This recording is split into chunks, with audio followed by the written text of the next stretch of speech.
Good evening, Cherries fans, and welcome to this second part of our special Wembley 98 shows, where we're watching the Auto Windscreens final against Grimsby Town. Of course, I've got my main man here with me, Matt. How you doing, Matt? Yeah, not bad, thank you. Good. And we'll also be joined by Sam. I think he is on his way, so he'll be joining us as well for that. But firstly, we've had some submissions, haven't we, come in from a lot of fans about their memories of that big day, haven't we? Yeah, we certainly have, yeah. Our big day out, Wembley 98. A day to remember. The fans' memories.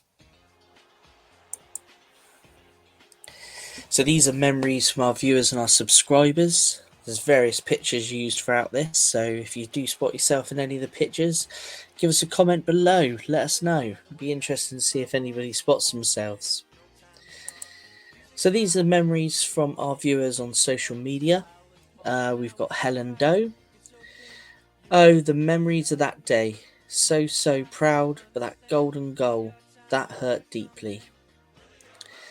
Linda Coppage, she still has her programme. And if you've seen the first part of this series, then you'll see that I've still got mine. Gary Walters, I was on the telly. That's a great memory, especially if you've still got that footage. That's something to really treasure. Neil Phillips, we were fitting a new set of boilers at Blundell Park for Grimsby Town, and unfortunately I noticed this photo in their corridor of fame. I did mention that we were a few leagues higher than them though, and just as well as you did, because that is definitely correct. Stephen Snow, golden goal was feckin' terrible. When you're there, you just feel sick as a pig. And that's right, Stephen, I'm sure many thousands of us did that day. And here's a selection of several other comments from several other viewers and subscribers. Bradley, he says that John Bailey was my favourite player back then. And also, as we all know, was the goal scorer on the day. John Saunders, although we lost on golden goals, over 30,000 of us went brilliant day out. And that's really it, isn't it? I mean, now we can look back on it and really appreciate what the day was. There's some other comments there as well. But yeah, take a look back on our Facebook page, and there's plenty of more comments to have a look at as well. These are just some of the highlights that people have left under our posts about the production of these mini episodes. Okay, we did also put a post out on Facebook asking for fans, if they wish, to write some pieces in and send them in to us here at Up the Cherries in all departments. And we got a memory here by Jason Allen, and he starts: Dear Craig and the team at Up the Cherries in all departments, here are my memories of the day, but really I'd like to touch on the 2 games prior to the final, of which are equally special. I travelled to Walsall away with some lads who were posties at Winton, not realising then myself that I'd be starting in the job, albeit at a different office, the day after our Wembley final. We enjoyed a few beers in their very spacious supporters club before seeing the boys run out 2-0 winners. Amazing. We had 1 foot inside Wembley Stadium and we were absolutely buzzing. But of course, we're Bournemouth and we weren't going to make it easy. Oh no. And naturally, Walsall gave us a heart attack winning 3-2 on the night at Dean Court. But we'd done enough to go through on aggregate. Bournemouth were going to Wembley and it was a dream come true. I ended up travelling to the game on a coach run privately, the type that still allowed plenty of beer taken aboard. A lot of the coach was made up of people that used to go but weren't regulars anymore, and this leads me to my main disappointment of the day itself. I pretty much went along with the decision to sit with everyone who travelled up on the coach, and they wanted to buy the cheapest tickets. Having been to Wembley, previously watching England, I know full well the cheapest seats offered a shocking view. I regret not saying, no, I'll choose my own seating arrangements. But I didn't. I remember there was a celebrity match beforehand, and Chris Evans, the DJ, was one of those playing and wasn't actually too bad on the ball. The feeling of seeing the boys emerge from the tunnel was quite something. The atmosphere was superb too. We all know how the game ended. The golden goal was a cruel blow, but I don't recall feeling too deflated, if I'm honest. Winning would have been better, obviously. But here's one of the overriding memories of that day. We were back on the coach, waiting to get out of the car park, and there must have been 100 or so Grimsby fans close by. Instead of the usual rubbing it in, one guy began to applaud, quickly followed by the rest of them. They literally stood there applauding us, and we gave them a thumbs up. I thought that was a very nice way to end the day, not something I was used to before or since. Attached is a photo of my 18-year-old daughter wearing the shirt I wore that day to her university in Madrid on the 25th anniversary of the game. Cheers, Jason. And again, thank you very much, Jason, for sharing your memories with us. Another fan memory now by a regular. Comments on a lot of our Facebook posts. Helen Doe. Such a proud day. Phil, myself and 3 of our boys. The train up was full of laughter and chatter, and the tube, a nightmare for me. Didn't want to lose my boys. The walk down Wembley Way, songs being sung. Yes, it was the best song the Cherries ever had. We're from Bournemouth, sunny, sunny Bournemouth. If you can't hear us, we'll sing a little louder. And it went on and on, louder and louder. Such a proud day, goosebump proud. The ups, the excitement, extra time golden goal, despair, disappointment, disbelief. Such a cruel ending for so many, especially our lads. Up the Cherries. And also thank you to you, Helen, for taking the time to share your memories with us here at Up the Cherries in all departments. Very much appreciated. And now I'll give you some memories of my day at Wembley. Early train. We left Bournemouth at around 8:30 a.m. There was me, my dad and Sam, who some of you might know from cherry picking, and if you join in our free-for-alls. Here pictured on the train with a red balloon, which he managed to keep hold of all day until the golden goal went in. Chris Rawlins, who you may remember for some early episodes of cherry picking, and his dad. The dads were on the beers, and us kids were dreaming of Wembley. That train couldn't have gone any faster. I can remember saying, Frank will score today, here win us the trophy. Off the train at Waterloo, on the tube to Wembley Way. First time on the tube, an experience. Seeing the tube sign for Wembley filled us with excitement. To think of all the cup finals played there, the World Cup of '66, even events like Live Aid. Walking up Wembley Way with real excitement of watching our little team play where the cup finals were held. Seeing a sea of red and black heading towards the stadium will remain with me forever. Once in the famous stadium, it became so real. A wow moment. This was it. Now or never.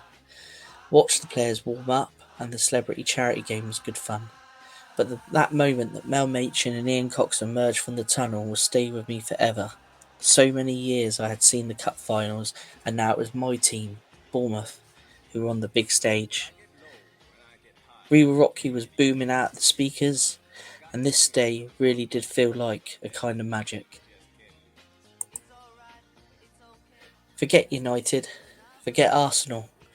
I was here at Wembley watching my team. The players I watched every week.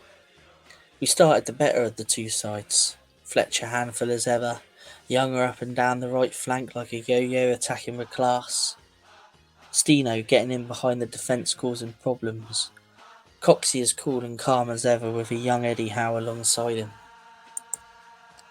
And then a Jamie Vincent cross, a trademark flick on by Super Fletch set up Steen in the box for the Grimsby defenders and keepers to get in a muddle, and there the ball is picked up by John Bailey, who pokes the ball home to send the Bournemouth faithful into one of the biggest cheers I had ever heard.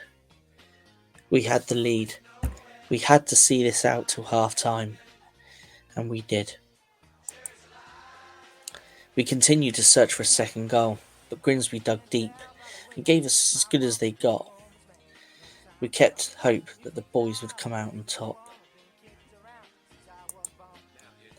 A goal from Grimsby substitute Kingsley Black put Grimsby back into the game. Still, we dug deep. The clock got closer and closer to the 90-minute mark. Still, we piled on some pressure in an end-to-end encounter. A spectacle for the neutral, a nail-biter for the devoted fan. 90 came, and extra time would be the challenge. Golden goal. We held out looking the better of the two sides during the first 15 minutes of the extra time period. Still dreaming, still believing in our team. Get Frank rolling on, I can remember shouting as the players gathered for a quick team talk. Rowling had scored all the important goals in this cup. Frank never did get on, and the 12-year-old me never understood why, as he was our lucky charm. Shortly after the restart, defensive mix-up gave Grimsby a corner. Ball comes in, and an outstretched boot from Wayne Burnett secured the win. What was the feeling? For the first time ever, I shed a tear at a football match. So near, so far. These players made this town proud. We still had a football club, and we had one for the future. To win would have been amazing, but what a big day out we had.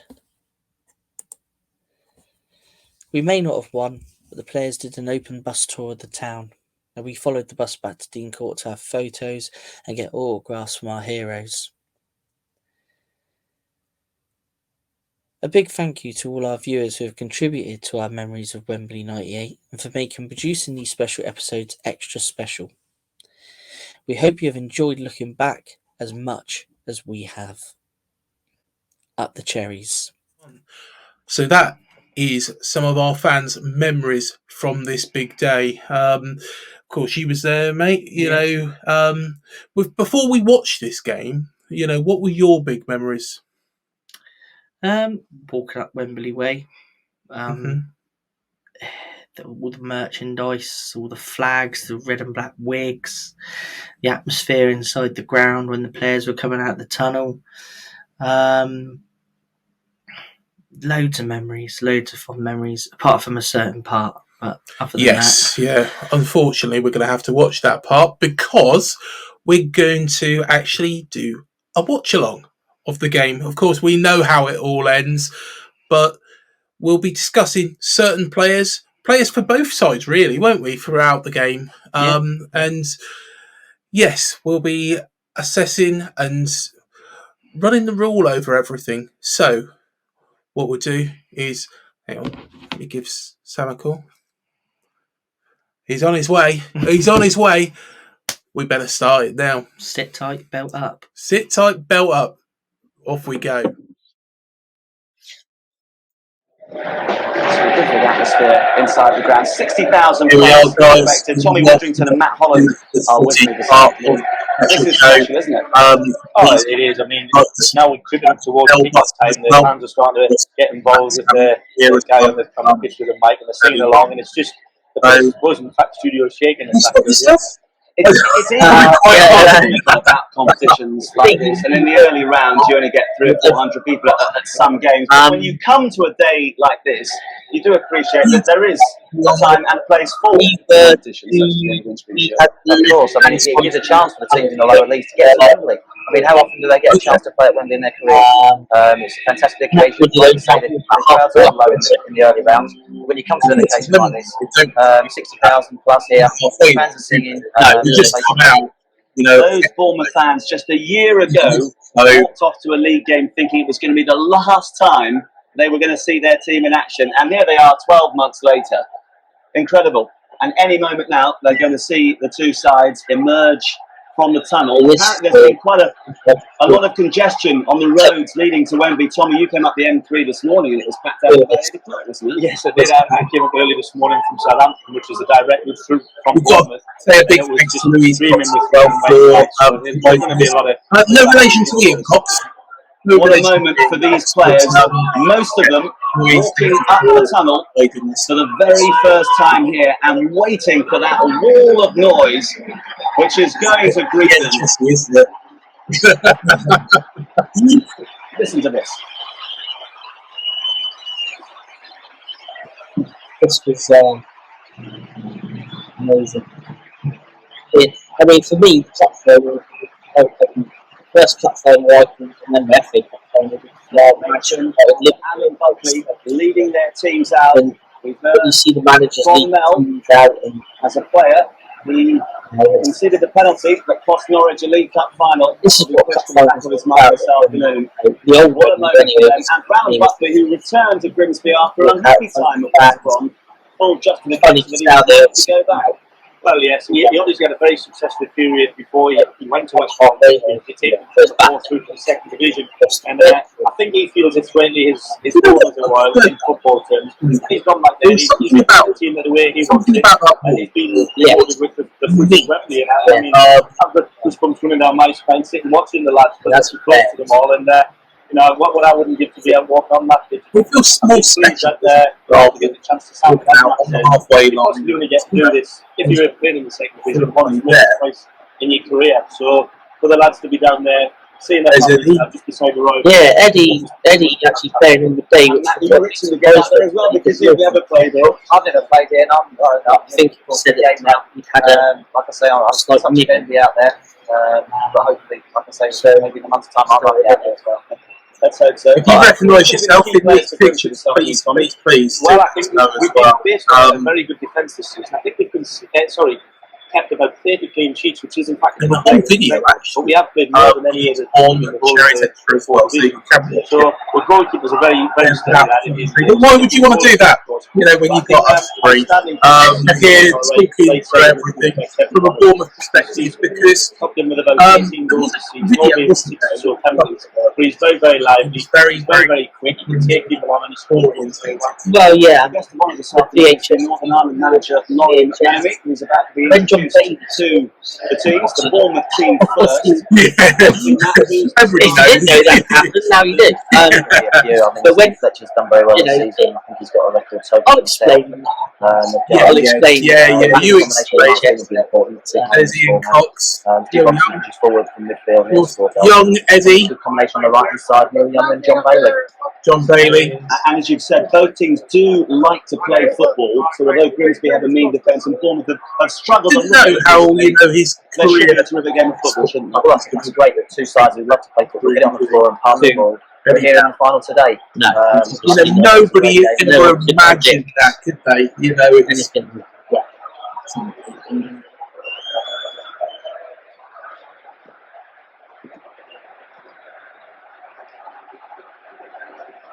Wembley, having a quiet word with the players and the substitutes.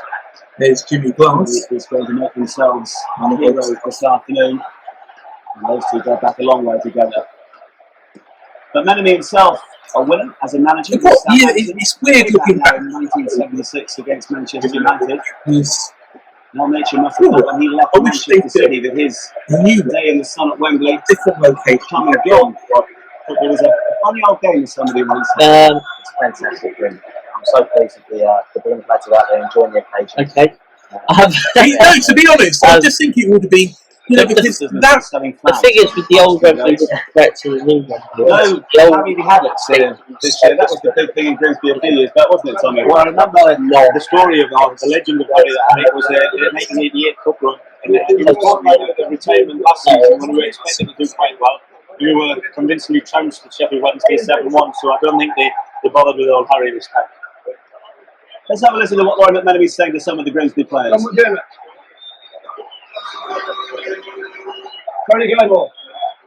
Paul Groves, the captain, introducing the players to Laurie. of course before he was going to become the manager. I think from part one, Yes, the Key players, guest connection. could be the key man, having scored in both the league games.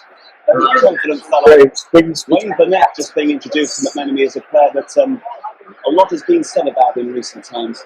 Yeah, well, in fact, after I was injured, he was brought in on loan to replace me. How much did you And know? he did ever so well. The initial loan period, how important I think that was. Well, Seemed to be a well, good investment by them. they were Very top successful. players,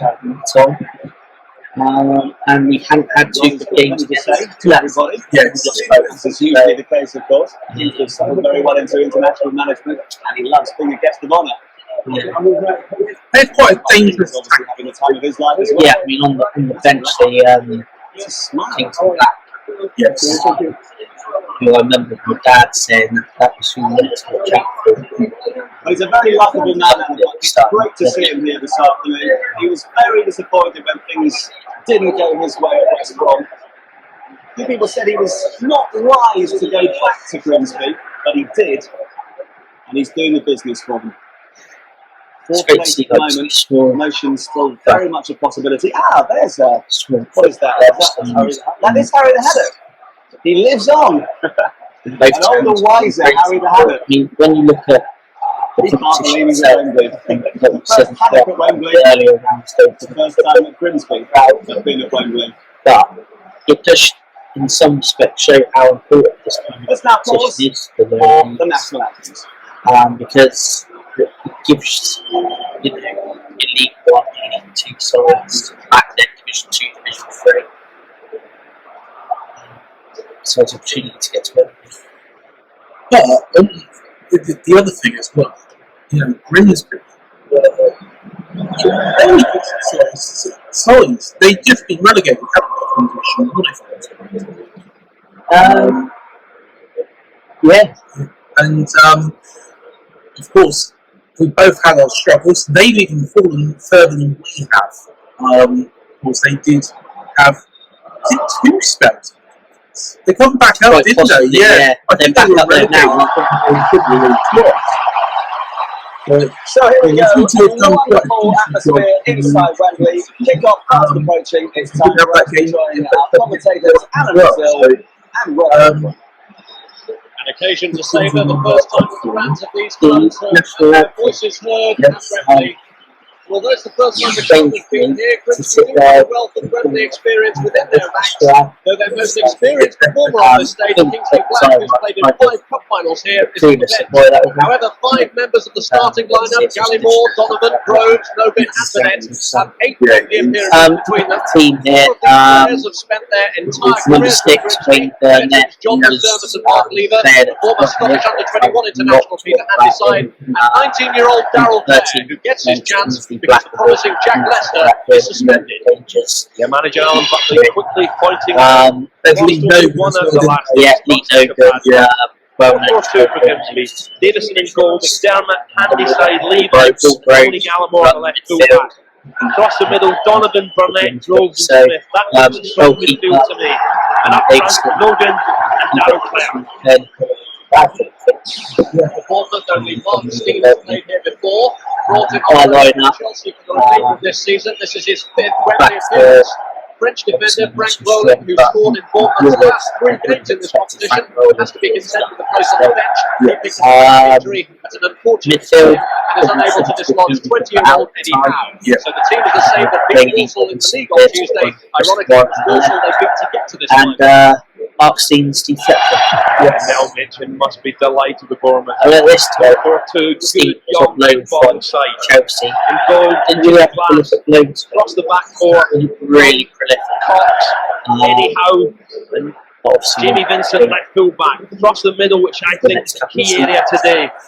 Bailey on the right hand side, Beardsmore, Robinson, Warren, and up front, Steen playing off the target man, Steve Fletcher. You know, it does, because he was so prominent, wasn't he, throughout the rest of the rounds? Proud moment for both managers who've done something that their distinguished predecessors never actually managed. Bill Shankly and Laurie McMenemy led other teams out in Wembley. They didn't manage it while at Grimsby.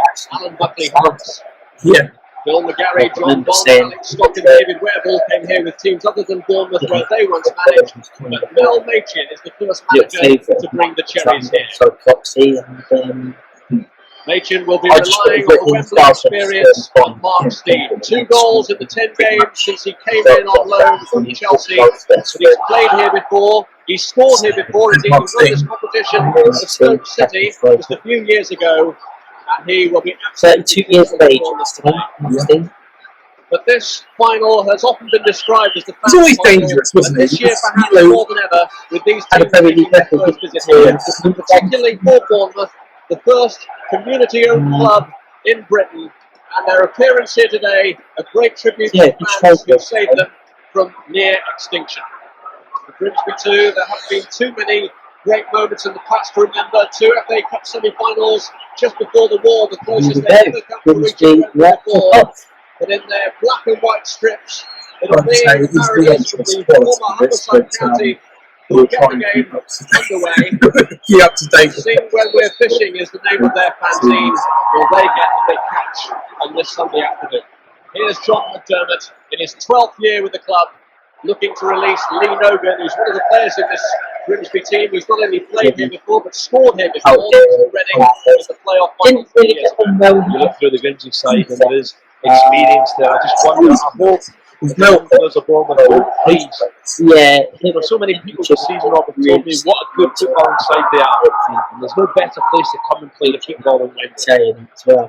It's a great tribute to both managers that these two are regarded as among the better footballing sides in their division. Youth could well be the key for Alan Buckley's opponents today because Bournemouth's average age is 25. It was Mel Machin's distinct policy to try and lower the average age of the team. That average age roughly 2 years younger than their opponents. Mark Steen at 32 is the senior man, closely followed by Russell Beardsmore, the former Fergie fledgling, who doesn't exactly look his 29 years of age, but is revelling in his new role in central midfield after Machin switched him from a wide position. Here's Ian Cox, the captain, who hopes to be going up to collect the trophy at the end of the afternoon for Bournemouth. Jamie Vincent, both sides playing an orthodox 4-4-2. Fletcher reaching for it, Lever getting there, and the ball hit by Gallimore against Robinson. Steve Robinson for Bournemouth, and Steen making the run close to it. Fletcher and Warren are both waiting in the box here for Bournemouth. If Bailey can pick them out, and Gallimore relieved to get it back after he'd given possession away in the first place. Looks to me at the back as Vinja gone man for man, Rob. Handy side on Steen, Lever on Fletcher. Here's Darryl Clare, big chance for him to prove himself in the line. Darryl Clare. A funny feeling he might have had England on his youth under 21 level. That's too short for the net, and it's Robinson who's stolen it. For himself as the international at the time. Fletcher here having to hold off Lever. Mark Lever giving the back pass to Davison, who shows a little sign of edging this one. Didn't go behind for the corner, surprisingly. At the time, team that played for Mark Lever and Steve Fletcher, both big strong lads. 44 appearances, 12 goals this season. They have a phenomenal defensive record. They've conceded only 1 goal in this competition so far. That was to Andy Payton of Burnley in the area final. And in all, 27 clean sheets in 56 games for Aidan Davison. He hasn't played at Wembley before, and it'll be a massive test of his nerve, which has sometimes in the past proved the graveyard for goalkeepers.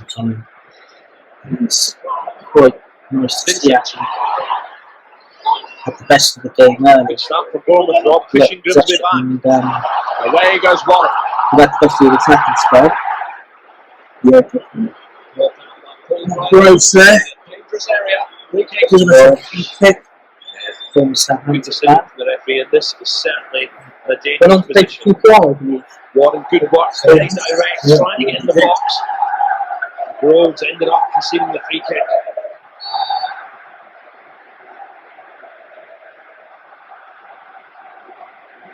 And he's in there as well as Ian Cobbs. So queuing up. Grimsby's marking has to be tight against Bailey's kick. And Davison shows a short handling. Yeah, very important. Goalkeepers come and catch early on. A good feel of the ball, especially in a cup final. Let's see. Good goalkeeper. He went into. This is the 14th Wembley final of this competition. Bournemouth were actually the first winners of it, but that was in the only non-Wembley final. And Harry Redknapp's side beat Hull 2-1 in the final stage. You know what? This is going to be themes. It's since Birmingham to win it twice. Formation side hoping that they can match the achievements of Birmingham. Here's Smith.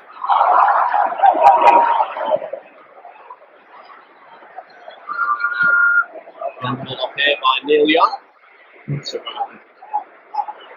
Claire looking to get away from Cobb. there you go. Put some tackles. Solid at the back all season for Bournemouth. Solid. Look, he's right. Bradford City. Donovan Between 2000 and 2003. Yeah.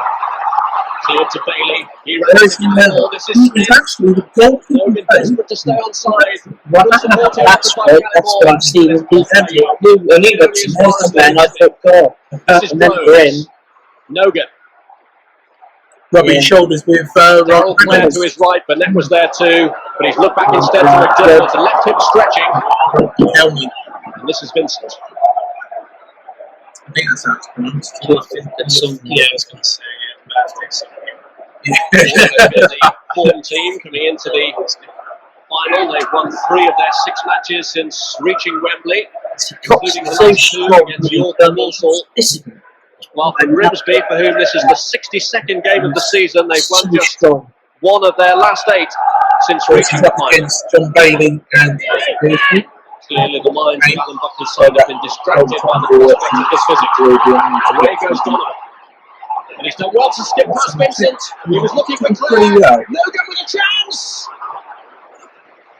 The best chance of the match, and Nogan realises he's got to try and hit the target, Lee Nogan. I think Jimmy Glass in goal had it covered. Good sweeping move. And Donovan immediately impact on the game. It just bowls it, takes a good touch, gets on the left foot, and that's just slightly wide, but Glass had it covered. Well, when Nogan scored here before, it was the start of a spectacular goal-scoring feast in that playoff final, which Reading eventually went on to lose to Bolton by 4 goals to 3. So it was Reading. Scored there, we might have been in for a similar goal feast, as Grimsby would have seized the additional. okay. They lost 4-3. Both sides like to play the football, and particularly down this left-hand side. I fancy this little fella, David Smith. It was, you know, the down probably the left-hand side. I remember it was a speedy little wing that it caught through. Wembley should serve. Yeah. Smith, one of the 3 members of the Grimsby midfield that Alan Buckley brought with So him the from his ill-fated spell in charge at West Brom. playoffs Donovan and Paul Grove being the other 2. after this. It's a policy of buying old players, but he was very criticised during his time at Hawthorn, but has really served Grimsby well after a pretty dodgy start to the season. And really has since got that to play for Darlington Fletcher. It's a well-known Trying to feed it through to Crystal Warren, but it's covered by John McDermott. But Luton were in the second team, weren't they? Robinson, Beards, Martin, and really got to get the foot on the ball. Burnett, Groves, Donovan, Smith in the left, I think particularly strong. It's that Mike Newell. Did it fall in within that sort of Mike Newell, I think that was around Away goes Neil Young. fell apart. I don't think it was really his fault, to be perfectly honest. You know, maybe a little He went more, but unable to beat him. I don't think too much about it. There's a good document. Good play from Young there, just saying to Smith, no, you're not really picking up that all the game. I like getting forward too. And how the fans, Young, one of the players. to say that I'll try to remember the name club in Tottenham. Put you into the. Decided when he took over, they didn't make big changes in attitude and outlook. He was looking bad for management. good young players Oh, with good. requirements and clubs in the top division. His third season at the club. Who really didn't have the money that they were meant to have had. Here goes Bailey there. Smith. Little terror, John Bailey. Cox. Which was he signed for? He signed from minimal. His first spell was outstanding last season. The chairman must be looking around with a sea of red and white. For 15 minutes ago at business. Then they get Matt Holland's sale 800,000 and suddenly here at Wembley must be what? We did interview him. In part one, you would have seen a bit of that 2-year-old Trevor Watkins as well. And I really do suggest you, 9 months. Even if you're not a Bournemouth fan watching this, even if you're a Grimsby fan, Actually, 2 days after Alan was sacked by West Bromwich Albion, the Bournemouth watch that and call just, in the receivers. because it's an incredible Change story. in the 40s with Buckley and Bournemouth in the 15 months since. Rose. You'd think it was Young. 15 months later. Yes. From that moment. Lever under pressure. That's Fletch, come off that way. There's Fletch. He doesn't look very happy. Didn't get the game on the ball. Loves to be the playmaker, Wayne Burnett. Good player, good passer of the ball, I feel. Third appearance at Wembley for Wayne Burnett. He's appeared twice here with the England youth team.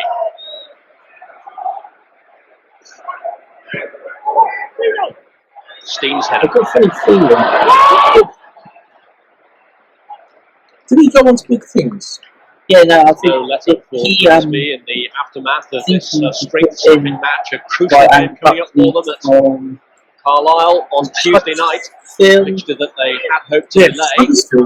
Buckley had a spell and play it when Grimsby might just be a little leg weary. West Brom before coming back here to Grimsby. Yeah. By Cox to the feet of Donovan. Good build up again from Grimsby. This is Clare. Rose has turned up in the box, so too had Logan. It's fallen to McDermott. Still 1 or 2 out there. To Sean a little bit touching out. Watching this game at the time, it's one of those. Cox, One of those clean eye, good games watching. Yes. Clare. Both Here's McDermott. teams got a lot of ball now. Obviously, I'm sure the next game, Burnett. but Really started to be knowledge. Clare. It was Huddersfield Town he was at beforehand. He was part of the league. Huddersfield Town got out of Division 2, didn't they, into the Division 1 at the time. He was part of that team. Also, he is now 23 to head coach at Spurs. really, Yes. I think he was going wide drop. It's always good for the striker, especially here, big He's occasion. back. Straight away. Only one thing he's minded here. On the right foot, as well. sweeping away, but again, Glass looked comfortable. Bolton Wanderers in the Premier 19 League. years of age, Darryl Clare. Promoted. He's already come to the attention of England and the Republic of Ireland, who are applying for his services. He's been training with the England B squad. okay. So, Warren. Wow, it's VAR. Decide. The ref thought about it. Pierce.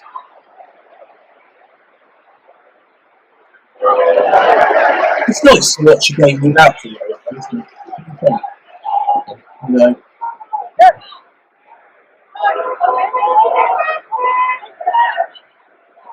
Donovan. Here's McDermott. Behind for Lee Nogan, but no one in the middle for him, cleared by Young.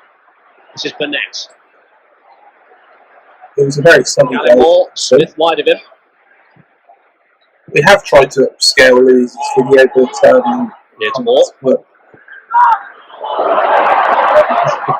Lever reaching out to get there ahead of Steve Fletcher, who's a rugged competitor, but feared for his place in the Wembley lineup when he picked up a hamstring injury, but made a goal-scoring return in the league match against Walsall in the week. Just getting it played out Fletch. Is decided quite simply.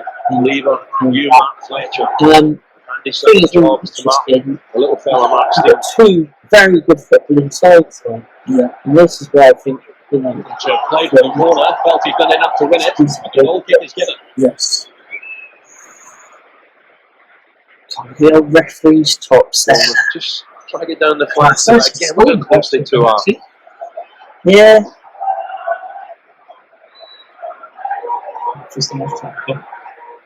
I'm sure he'd love to hear you say that. Yes, yes, I will tag Fletch into that as well. Grimsby were to emerge victorious. They've become the 14th different club to win this competition since its inception as the Associate Members Cup back in the 83-84 season. Which Bournemouth actually won. Bournemouth the first winners going forward until Smith holds up their progress. Yeah, the only one Wembley final. Interesting to hear studio guest Matt Holland really praised to be back here next month. The time Wembley was being rebuilt. And certainly think the way it's such a final, the grace Wembley. Blue 3 come. Yes. Here's Steve. Playing home. Gilmore's clearance. Yeah, so that was Mr. Redknapp's first honour in football management. And he's given Gallimore the slip and has done well here, Young. Well blocked. See what else? Good bit of play there. Get back there. No Young's been playing this right hand flank. Great skills, there's a little nutmeg. Shame about the final ball. Evan Bailey will see something. Nice little bit of skill. Now he gets his head up. Evan Bailey looking for a red sharp. Yeah. A good cover this time from Andy's side. At the time, yes, we were season ticket holders in the new stand, I think. By then. Gone from the south to the east. Back here, but Grimsby too, hoping that they'll be like there that again one used to in get that side. the playoffs. They're doing well enough in the league at the moment to you know, used to be literally think about a possible return. Incredible rock the amount of games they've played so far. Was it 67? This is their 62nd, but there is the potential for another 6 with 3 league games to come and a possible 3 in the playoffs. And you can watch the cup, you know, the World Cup final and come back a week early. Get the old pre-season done. It's quite nice to see it in high definition, widescreen, because it wasn't at the time. Of course, that's why. John McDermott. That's well, yeah. It wasn't at that time, of course, because Nino gets left it just wide. The closest either side has come to scoring so far. It was, you know, a square box with some neat football from both teams. It is a massive occasion for England, but as both managers acknowledged in the build-up, it's very much a fans' day, but come 1:30, it's a match. Television in general. It's there to be won just like any other game. Years. Yeah. It's now massive. Ian Cox. Young.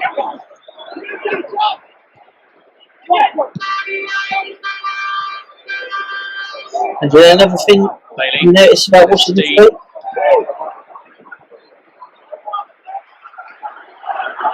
John McDermott. Wayne Burnett, who's been struggling all week with flu bug and has been on antibiotics since Tuesday. Showed no sluggishness in the opening quarter of an hour. Player. Any facts to Burnett again, but it's Grove just behind him. I don't think so, actually. You know, I think most of them were header back by Jamie Vincent, who followed Ian Cox and the goalkeeper Danny Glass from Crystal Palace. But mainly, we had previously when I was growing up, 3 seasons ago, black boots, because the thing is, the white ones, you know, it's just stain. Just used to what's stain, and you used to have brown boots. Yeah. So that the fans, there is a fans day. I was watching a lot of the families and kids coming through up to Wembley, big day out. And the nice thing about this final is I think it's 50-50 in terms of the split. The old studs as well. The old studs, yeah. Of course, to change it in now. Massive interest and he's still looking to get through. Yeah. Only that had landed for Sting. I think with this fella's experience, you know, he can be out the game for a long spell. Studs falling out as well. Wealth of experience, give him a chance. He might simply take it this afternoon. I think most of them now. Well, this competition may have its knockers, and Grimsby's campaign began in front of just 1,128 fans. Now it's Bournemouth managed to pull in a few more, 1,700 for their You know, one thing I do. but one other occasion would make Grimsby and Bournemouth the biggest crowd pullers in Britain over a weekend. The night of football. I think it's confident for the chairman. You know, they know that. yeah, mighty footballs. Yeah, they were classic. They did all the leagues back in. They did, And then, well, I definitely even with the health. No, Well to return, I'm not sure they well behind box. buy multiple. Oh, you still find mighty Good play from Donovan joining in. In terms of actual league goals, I think Playing in Jersey, but pretty certainly grew did up provide around the significant. Grimsby area. I think even the Carberry. McDermott. So yeah, it's funny, isn't it? It's a funny old. See where we Grimsby Yeah, area. I Not think the ball about how what this size do like to play to feet. Sting. Steve. Is he going to go all the way on his own? No, the side ensures that he can't, but still Bournemouth maintain the momentum. They get this young one here. They're supported well on that right-hand side, although Gallimore had read that. Yeah, I'm impressed with this fella. Getting forward every opportunity. Which is a good athlete, up and down.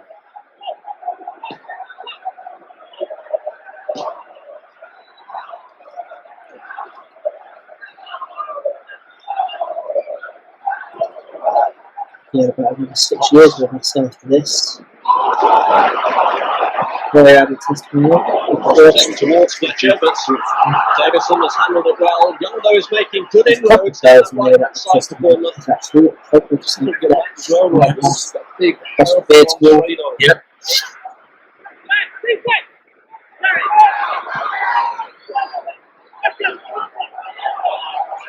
Claire. Showed too much of it to Vincent, but this is Burnett. A very evenly balanced first 20 minutes.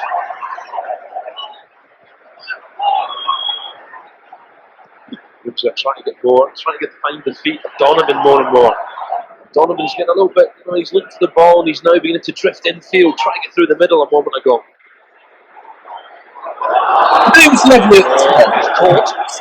Sunny day at Wembley. Putting it back, it's been pissing down with rain. Shown leniency on an occasion. Live footage. His first final man in the middle, although he was a linesman for the 1988 FA Cup final, Wimbledon Liverpool. Just not at this moment in time. We're over this element of pitch. Levers clearing header. From Wembley. Got the national stadium. Logan tracked well against Vincent. That was Donovan. Claire is up on his own. And Oh, that's a strange one. Doug Racing was principally started to close down. suddenly flooding the attack. This is Smith. Well, he ran the target. There's a few oohs and ahs from the crowd there. But again, Smith with a left foot. Doesn't really, no options really in class again. Covered it well. Good play from Claire. Spot David Smith. Smith decides right, left fly. But again, Jimmy Clarkson go at it. Covered. Good break. To be honest, it's not something really I'll go supporting Claire there, but quick as he could. But look at Young back there covering well and well wide. Well, there would have been a bit of irony there for Bournemouth had David Smith scored against them because he had a match on loan for them some 5 years ago. no, He'll remember too well though because Flintwell beat them 3-0 and among the scorers was one his former club Coventry, who wrote himself into Wembley history with that tracking header he scored here 11 years ago. 5 hour Sky scored that day as well. I remember him well. Great final. Yeah, that is where it is. Jimmy Glass, who had a start of the team last season as his confidence dipped, but he's been one of the ever-present Ian Cox playing their 54th match of the season for Bournemouth this afternoon. Can anyone remember the goalkeeper that come in. Fletcher meeting it well. This is Steen. And go. And still, McDermott trying to hold him up. Dangerous situation. This is better. Steen now getting closer to Fletcher. Fletcher winning the fleet. Steen on it and a flash. Good little touch on. This now has got St Thomas on his handy side. Just there, I thought he was going to get the ball across. Asked me a comment, but that was a little Live wire player Mark Remember Steen. the game he played against Grimsby with every reason to fear his presence. And now they'll have to organise themselves against Jamie Vincent's corner. Howe makes a determined effort to get there. Fletcher got onto it. Davison comes and punches to save the ball. I'll leave it for a couple Fletcher starts to get upper hand over Matt Lever, especially in the air. bit of pressure here. Away goes Bailey. Never scared to get stuck in. Logan.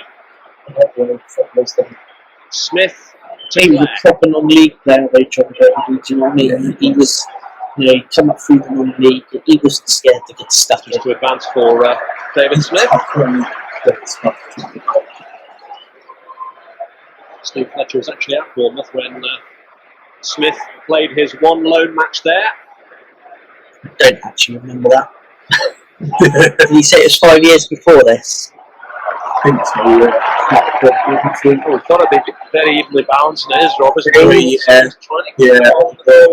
Knocking it about. I would be surprised if I remember. 7 years old. I don't know it's probably Grimsby here looking for the treble over Bournemouth, having beaten them in both you know previous what? league The encounters.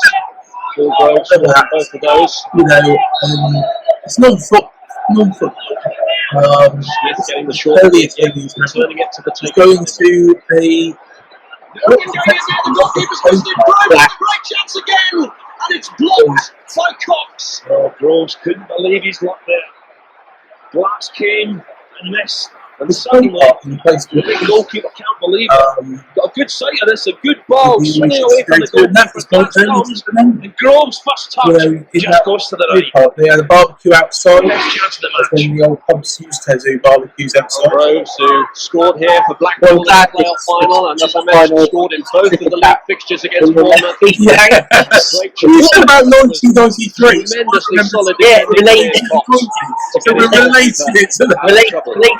First apologies from Jimmy Glass. There's on loan. Any ordinary day.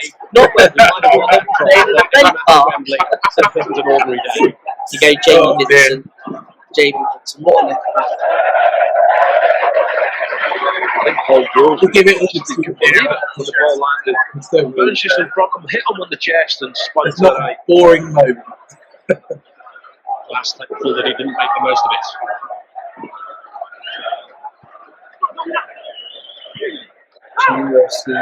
Sure that Jimmy Glass would appreciate a feel of the ball now, just to prove that he's not broken glass. That's a confidence sapping moment. Confidence shattered.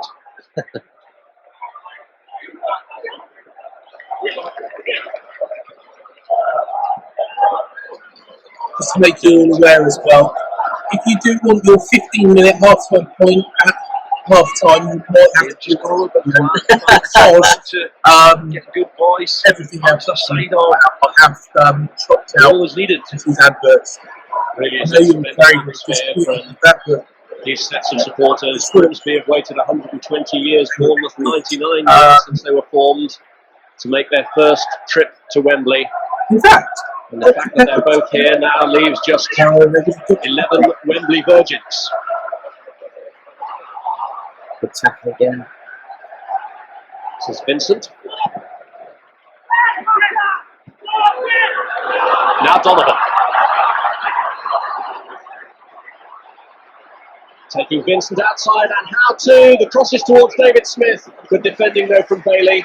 Well, Grimsby always look dangerous, don't they, down this right-hand side with Donovan. Direct, onto the line again. Clips it to the far post. And really, it's not the strongest point in David Smith's game. A little bit light framed and good defending. Fond memories. Neither of Fond those two memories of taller players, but maybe they are ahead of set Smith. piece taker. Scored 30 free kicks. Smith's corner it will be. unfortunately, we've left the club because it was basically a necessity at the time, wasn't it? The net back to Smith. Yeah. Grimsby still with 5 in the box. And another corner. Yeah, it was at the time that the board needed to make some money, and All of these teams really rely on group strength, but they do have Handyside and Lever forward back to Grimsby. Good money, though. Lever, too long for him. I think Bournemouth are well equipped with Fletch. There's a free shot to Palace, so It's crazy when you think the amount Ian Cox, who was converted into a central defender after Mark Mention had spotted him playing for Crystal Palace's this was the day a variety of positions, mainly in midfield and a right back. Since he made the switch, he really has made a solid contribution to the 15 million. season. There we are. Not even 25 million. So players who are going through that now. Yeah, very average players are going through that now, aren't they? This is Donovan. Dermot and Nogan is just straight offside. Busy little player, Nogan, isn't he? Loves it to feet, try and build off them. But I think Grimsby, perhaps, have got the better width here this afternoon. Try and get the ball down the right with Donovan, Smith down the left, trying to feed it in to Nogan. I wonder where he is now. I seem to remember. Was by Fletcher, this is Green. Moore came across. Okay. Here comes the knowledge. Almost half an hour gone in the 1998 Auto Windscreen Shield final. First visit to Wembley, Grimsby and Bournemouth. No score, still evenly balanced. Fletcher and Steen looking to get it again. The goalkeeper come a long way, and Bailey striking. there it is. John Bailey. From Bailey. Lovely player. No, you need to tell everybody now about the VHS. And makes a dream. There they go, didn't stay in the low dance, which obviously was the forward in the team. Let's just see it again. Vincent delivers. Lovely ball. Fletch and Roll. Stino's on chance. Keeper still Thank ball. you very much. Get in there. And nice little tapping third from Bailey. Now Meacham's men draw. Now on the Good VHS, touch again for Right. Fletcher. Goalkeeper, I just feel comes on along the with Davison. VHS, And now this he's got point, the blocks. you couldn't see it. It just stayed up flashing that goal. I think None of this replay was shown in the once VHS. again, good leap. The Spin both on the abilities end of though, it. this three dates were shown. Gets his head Which to it. Barely gets a little touch. I think No, was I it really don't. designed for both clubs? I've got no idea. John Bailey's This is only no- other goal this season came in a 5-3 defeat at Southend last month. This goal He today plays for some big clubs. almost pales that one into insignificance. And Watford But was very at the good. moment, for John Bailey, Oxford United. I think that was when Oxford former were actually part-time player, cost Bournemouth £40,000 from Enfield, and those supporters now reflecting on the fact that that was money so well spent. You can see what Ironic, isn't it? At a time that we've been talking about the fact that I mean, straight again from the off. neither of these sides really relied on group strength, and it was the physical presence there of Fletcher that really disturbed But the Grimsby it scored defence. this time. That decide was caught out. Those who Davison, couldn't the see it goalkeeper, till was in half no time. man's land, and now he has to save from Robinson. Standards for good player. But when you at this time, Just wants to withdraw and see Grimsby looking a bit better with this time. With Jimmy Vincent, left full-back, Jimmy forward, good delivery in the box. where we might recognize that concern is because he had a brother as well. Yeah. Played Burnley, Preston, Cardiff. What a Grimsby so that with Yes, so the target is blocked by Vincent and cleared by Beardsmore. see how he's pulling his shirt there. yeah. Good well, Fletcher. See, Holding yeah, the ball well, strong. Keep possession. Jamie Vincent. Here he is again.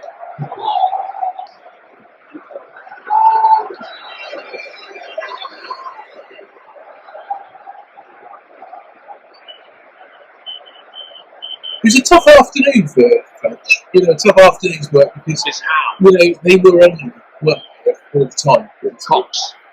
Yeah, I mean, and any team that sort of see Fletcher's name, team sheet, they will be able to Just Fletcher once more, beats Gallimore, North behind him by this time. He's fit the ball on through to Steam. Yeah. What a flick. Obviously, Steam was Interesting contrast, the two managers. keep a bit of medal and jumping. Yeah. Bubbly character. It's Now Mitchell looked to me a little good. bit He was such a good but maybe It's hard. I think we're jangling. Sure, Mail sometimes much happier. credit. Doesn't look good, but it will be. You know, Good delivery this was from it's Fletcher's flick. beautiful flick on. Kane Stick maybe out. comes. Lucky Stranded. to be able to just finish it. Nice. The only goal was scored by For Bailey. Wembley's goal. These supporters who've had such a traumatic time. That was just a That's the only goal. Business last May. This is nostalgia though, isn't it? We know this isn't live. This was live illustration. Certainly that Bailey goal. You know what? He played something. It would be. They won't be taking too much for granted though. They You know, took the lead in the know league the outcome. at Wembley Park, only to lose it 2-1. Had to suffer these Yeah, but happens hours of outrageous fortune before, but Will Bailey's goal. Yes, very true. Very fortunate that will carry them through the day. You know what's going to happen. Should be coming up to half time. Sense of urgency about Grimsby now, who in the lead up to that goal had been starting to get a grip, in particular with Donovan and Smith. Yes. That's part of it. Donovan down the right is a threat, no doubt about it. And this time, Jimmy Vincent decided, no, I'll get forward myself this time. Donovan is a threat, no doubt about it. Good goal scoring record too. Vincent delivered a lovely cross, Fletch just flick on, really done the rest. Smith comes into Young. Steen there, tussling and tangling with Handyside. Look, I'm happy there, Steen a bit something. Handyside, Scottish under 21, snicked his tap, that's better, a little smile. Just reacting a little bit. Got to be careful there. How many goals do you reckon? So Mick Pearce didn't spot it. Oh, not Steve.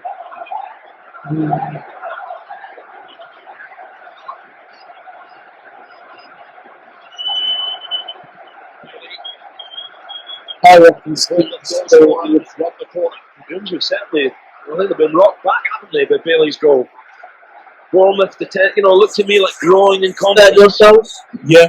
Beardsmore, Robinson in the midfield, busy on the ball. Yes. Fletcher's a handful. And I think he was the first. Grimsby seem to be operating from a position of relative comfort. The Fletcher's presence unsettled them. And now Grimsby are happy about the time being taken to take this corner.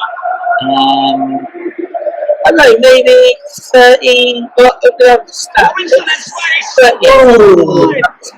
Damn it, the player it was who got it clear. But Grimsby's markers suddenly went to sleep and Robinson found himself free. Yeah, good chance, wasn't it? Really, Robinson, watch the movement in Robinson. This is planned. This is right off the training ground. Good strong header, cleared off the line. To be fair, yeah, great at the moment. Yeah, that's a training ground. Steve Robinson, who, like Neil Young, another danger man, came from Tottenham Hotspur. Robinson actually got 2 games in the Premiership in his days at White Hart Lane against Blackburn and Queen's Park Rangers.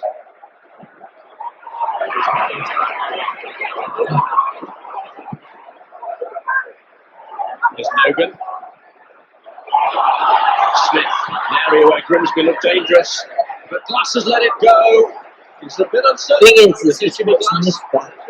he definitely come to that rock, trying to come and take it across. But I felt David Smith could have delayed this. Look at Donovan at the bottom of the picture, trying to get in the box. Smith perhaps could have just great at judging crosses today, is he? On the stage. No. That's like the second one he's done like that, isn't it? Donovan's kick in towards Lever. It's Fletcher who's underneath it. He's dominant there, Fletcher. See, defensively. We'd love to stick one away if he's 14. Great. Little did he know how important. Take 2 from Donovan. In towards Handyside, has gone right the way through. To this day, isn't it? against Sure, he's more the same team. to be very careful. You know, Come for crosses. yeah. That's here a set Bournemouth off in attacking motion. Yes. Steen held it up well. Cherries. From Warren. Taking it too far to try and shake off Gallimore. Fletcher against the same team. Scoring that goal. Anywhere around the opposite box. Interesting Tomlin trying to use, You know, Low what Teddy legs. Mitchell said it would do. good burst over 5-6 yards. Would have been a long way back. Look at the teams that have dropped through the Yeovil, unfortunately. Yeah, he's dropped again. To the National League South. Although he feared for his place, he'd started Suncorp in the United. previous round his contribution Yeah. competition. His You have to contribution to go this back game because look at Stockport in contention, getting back into League One. They went into the conference. Fans a little bit quiet at the moment. They're trying rose the side. His Grimsby at the moment gone to sleep. Bournemouth much the busier. Fletcher. Here's Moore. It's a hopeful one, but Warren will try.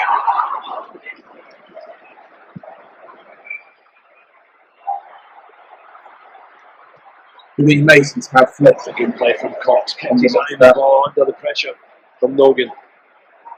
Coxley, just watching Coxley play. Winston's unable to keep it in. So Grimsby keen to keep things moving while they have Bournemouth on the back foot. Do you know what would be amazing to get all these players back to like the one-off game Dermot. at Deanford, you know, the Legends game. Fletcher. It'd be amazing. Yeah. This is Smith. The Legends game against the team of 2001. Congested in that Mark sense. Mosley and players like that. On the ball, he's the man. He's got to get more involved. Steen here just applying a little bit of pressure to Peter Handyside. It was calm defending from Handyside. Even if it's at New Milton Town or somewhere like that, you know, who cares? I know that it happened in quite a few years back. Was that 2016? Isn't it? Eddie was there. I think Branners was there, wasn't he? As well? This is Burnett.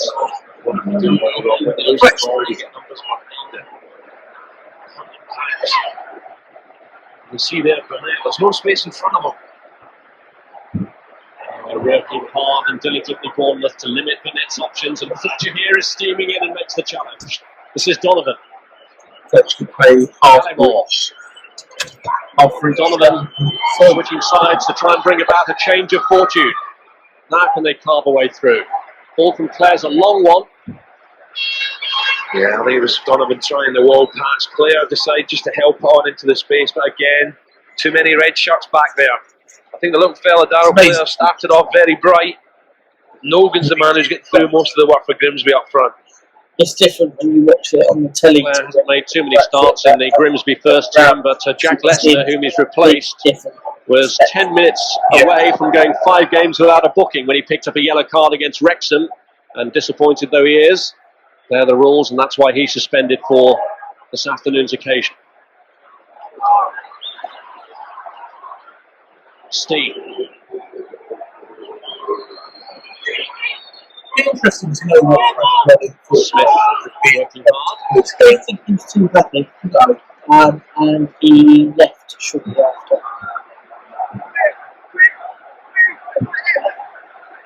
I don't think he was with us for the next season before. Well, the Grimsby fans may sing their tuition, but it's the Bournemouth fans who are singing because they're winning at the moment. Which, you know, he was 3 minutes to go to half time. So 3 minutes to go. To strike a good psychological blow before the break. I think Sam's going to check out Fletcher. 2 clubs that have average crowds around the 5,000 mark, pulling together an attendance of over 60,000 here today. And a delay here because John Bailey has taken a blow to the face. Yeah. Yeah, just the top lip. Just taking a little knock, maybe an elbow.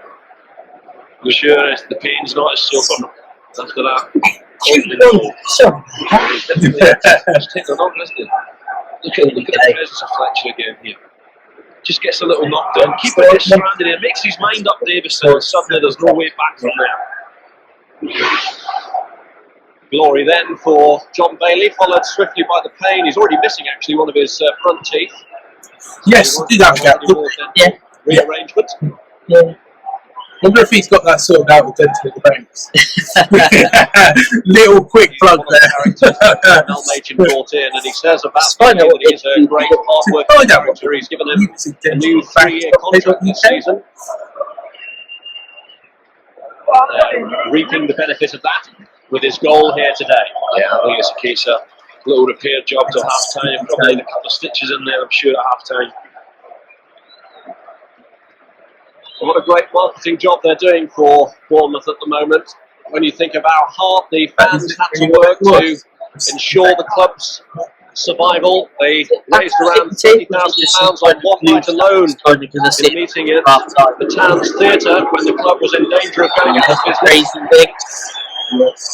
And here they are at Wembley, enjoying the occasion, possibly heading for a win. I just wonder what Fletch with Smith. Because Bailey really horrendous there. There's no need for that. There's not a big Smith must have been involved in the previous challenge. For me was, and unfortunately, the goal scorer has now blotted his copybook because he's becoming the first player to be booked. He's just got to calm down, half time, sit down, get his mouth sorted. Mark Steen, with experience, just saying, hey, come on, it's nearly half time, calm down. Well, Bailey may have felt that there was some bad sportsmanship there by Grimsby because the ball was put out by Jimmy Glass so that Bailey could get treated, and they were unhappy at the fact that Grimsby then kept the ball from the resulting throw-in. That may have led to the red mists coming down. Steen. Little man like Steve, there was nothing.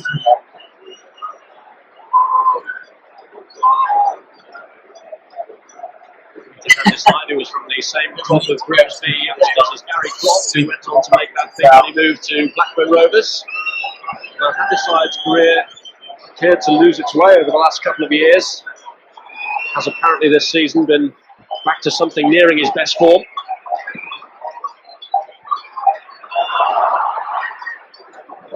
Bailey. And away goes Neil Young. Driving forward decisively again. Taken down.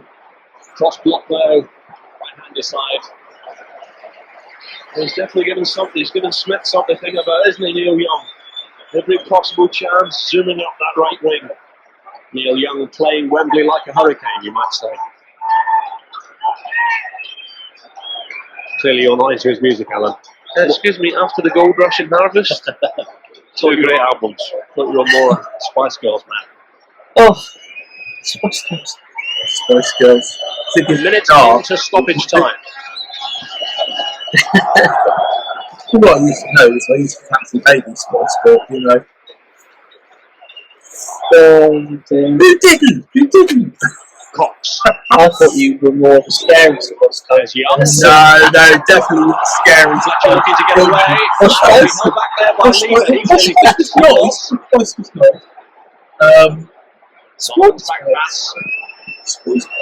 Time running out for Grimsby to strike back before the break. Nick Pearce has already taken a couple of checks on the watch.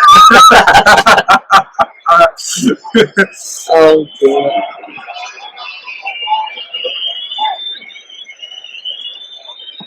And Bournemouth halfway there we go.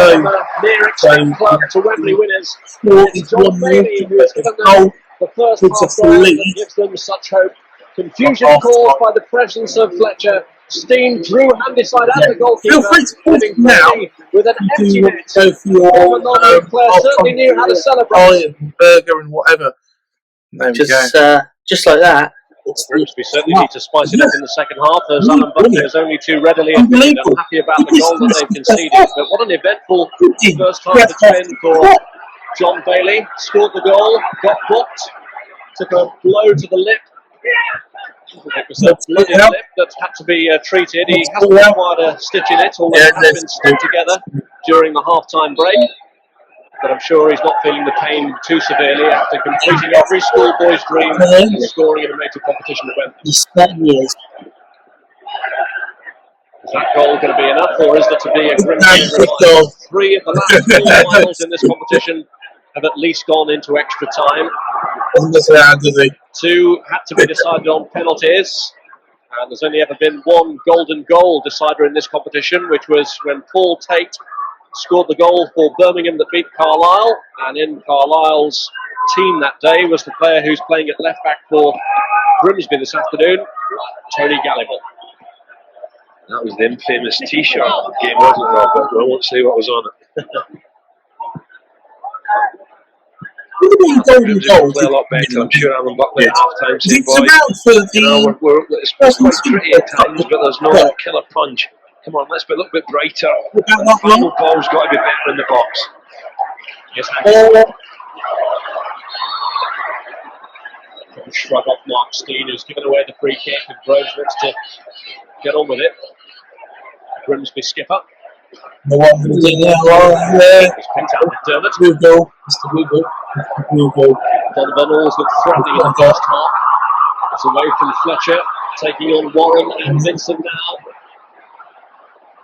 Good to know. Vincent, who's started the danger that led to the Bournemouth goal. This very day. I think Vincent's decided now that was a bad tackle there, but I think Vincent's decided that he'll just show him into Donovan. Donovan loves to go wide on the right foot. Vincent's blocking that path. The referee was concerned enough about this injury to Mark Lever to bring play to an immediate halt so that he could get treatment. Okay, those. Oh, you can. There was a fair old challenge. And immediately, the referee, I think, still a brave thing there because that looked a nasty one. I don't think there was any intent. Let's hope it's not too serious. Here, Robinson were stretching for the ball, and Mark Lever, who may not have been playing in this final, but for an injury to Dorian Roger, they well have to go off here. Good referee to stop them immediately. That's all Mark Lever wants. In the first half, Had a real tough battle with Steve Fletcher, and I'm afraid now he looks as if he's in agony. Right, gave you a chance to eat. Well, Mark Lever, who's been a faithful servant to Grimsby down the years, I do remember that. currently in his testimonial season with the club, being treated there by Jerry Delahunt, the Grimsby physio. This is the last thing that Alan Buckley needs with his side trailing by a 0-0. They do have Steve Livingston on the bench, who more normally plays up front, but could slot in at the back if needs be. Yeah, I knew Steve Livingston when he was a kid at Coventry. He's played at the back and up front. Good goal scorer. It was a good scoring record in his career. But that's good news for Alan Buckley and for Mark Lever. If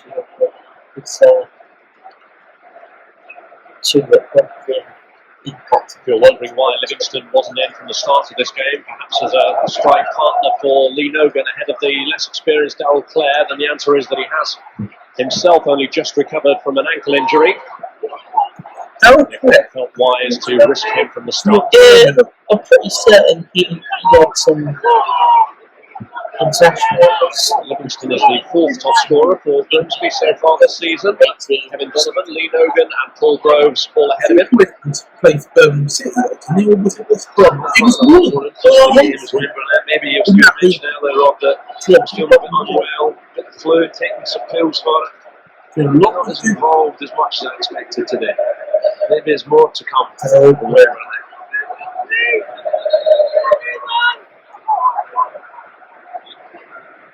Are Grimsby keeping something in reserve, or is their recent trend of jaded performances to continue? Slade is through here for Bournemouth! To pick up the cross. Grimsby defenders there on their heels. Suddenly, Mark Steve found himself free. Selfish didn't go for goal. Cute angle. Suddenly finds himself in the box with freedom. Just tries to knock it across the goal area and no one there. Hampton Town, Boston United, Chester City, Boston United again. I think actually that was when they were in Watchalong Diamonds and Mansfield Town. Top of his time in the lower leagues. So his career didn't take off quite as you thought. And also, he managed a team called Boston Town. Oh, So I do know there was actually 2 teams in Boston. not a lot of people know there's 2 teams in Bournemouth. And Unless you're Arsenal fan TV. We'll see where we ended up there. that was funny, that was. Dermot. It's a bit of a small ground. So, yeah, it's quite a small ground. So Just put it in the path of Donovan there. Overplaying. There's this over elaborate play to Costa. Claire has won the throw. There's no doubt about it. Bournemouth have done the homework. There's always 2 players back there doubling up. Show them inside. To more red jerseys. And Donovan. Clearance was by Young. Back from Andy side, that was Nogan. Alan Buckley was a spectator at Wembley when Kevin Donovan scored for West Brom here in the playoff final against Port Vale. Buckley later went on to manage him at West Brom, and then when he returned to Grimsby for his second spell, had no hesitation in returning for his services. I just wonder if Alan Buckley's now thinking, living an organ. 20-hour partnership is not firing in all cylinders. I'm surprised if Livingston's on the pitch very soon. Yeah, November. I think it was November 2. Here's Claire. 2002. Presumably will have a few more minutes to try and prove himself. Gallimore. This is Groves. It was a feisty challenge from Burnett and it's left Krista Warren grounded. Grabbed the penny. I think it was a bad challenge, but I think Warren made a meal of it, Rob. Then the old Fosbury flop jumped on the air there. So, It was, yeah. To his feet unsteadily. Seems to be moving all right again. And here he goes. It is Crystal Warren. Fletcher. Robinson, Warrenstein in the box. Paley arriving too. definitely not going to Charging forward in support. He's taking it away from Donovan. Can he furnish them with a cross? He went to the near post. I tell you what, Bournemouth are definitely getting full-backs forward better than Grimsby. Using the flanks away, and it's a good burst from Vincent. Made the first goal. This time gets forward. Tries his luck down in the near post.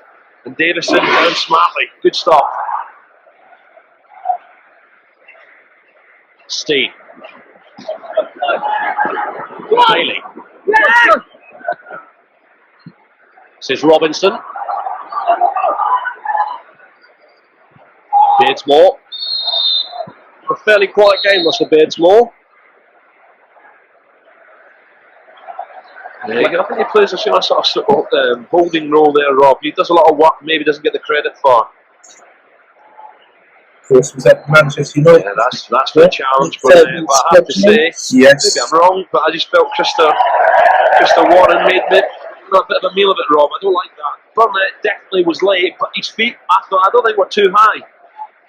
Shaking his head, I think he thought he got away with it, to be honest. Here's the challenge. Referee clearly. Now, with that challenge stands an egg. Wow. The meal would be made out of. Yeah. Steve. John McDermott.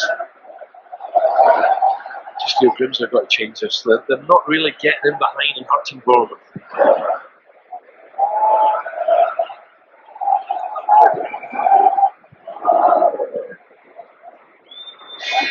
Young.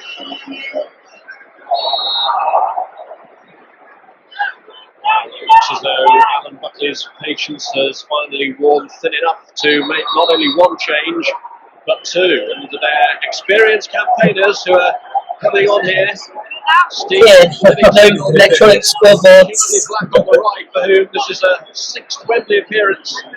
And Darryl Clare is one of those going off. Not making the impact that he would have hoped for. I knew he started with a big. Tony Gallimore, the other player who's been sacrificed. This guy scores goals, I've said earlier. Youngster at Coventry, Anywhere he's been, he's scored. Suddenly, I think Grimsby, you might see a little bit more of a direct route up to Livingston. Here's McDermott. Donovan. Well, will this bold ploy by Alan Buckley work? Three at the back here, covering against Steen and Fletcher.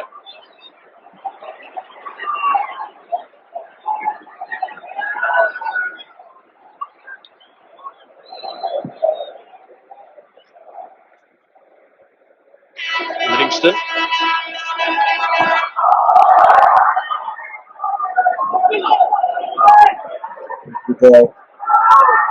Fletcher. Burnett. Here's Livingston. Logan has stayed onside. He was played on by Young. The goalkeeper came a long way for it. I'll tell you something, Rob. Jimmy Glass is very fortunate indeed to see this again. Cox was the one who steps up. Suddenly Nogan gets through, but watch Jimmy Glass race from his line. If Nogan had spotted him, he wouldn't have taken a touch here. He'd have just lofted it over the goalkeeper. Narrow escape then for Bournemouth, but they preserve their lead. Grimsby, though, are growing in confidence. Livingston giving Donovan too much work to do there. Vincent is back covering. Suddenly Grimsby, just the two substitutions. All of a sudden there's a bit of confidence now. The fans roaring them on. Black and Livingston, can they make the difference? Can they make a big impact here? Dermot. This is Burnett. Smith for Grimsby.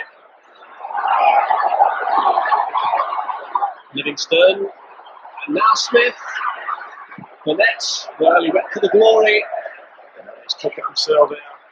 It's a long way out though. A good play from Smith. Little Smith bringing the ball forward. Livingston again, the target man. Burnett was hovering. This is better for David Smith. Getting at them. Good 1-2. Suddenly just lays it to Burnett. And you can see well very hard to get contact when at all. this pressure's on. In a couple. Bournemouth have every reason to fear the upping of the tempo here by Grimsby. The substitutions certainly seem to have injected new vigour. I think Burnett's on the bit again, Rob saying. We didn't get it on the ball, passing it about. Can be influential, but Robinson, Beardsmore and Bailey got to get working harder again. Yeah. He actually retired from football the year before. Now keeping a close eye on Nogan. 2003 Perth for Lincoln City. He was at Lincoln City. Retired in 2002. Well with Livingston. It's hard to hold on to it because Livingston was looking for a rebound. Yep. All of a sudden, Livingston's presence has caused him all a few problems. Smith gets on his right foot, his weaker foot, tries to get a bit of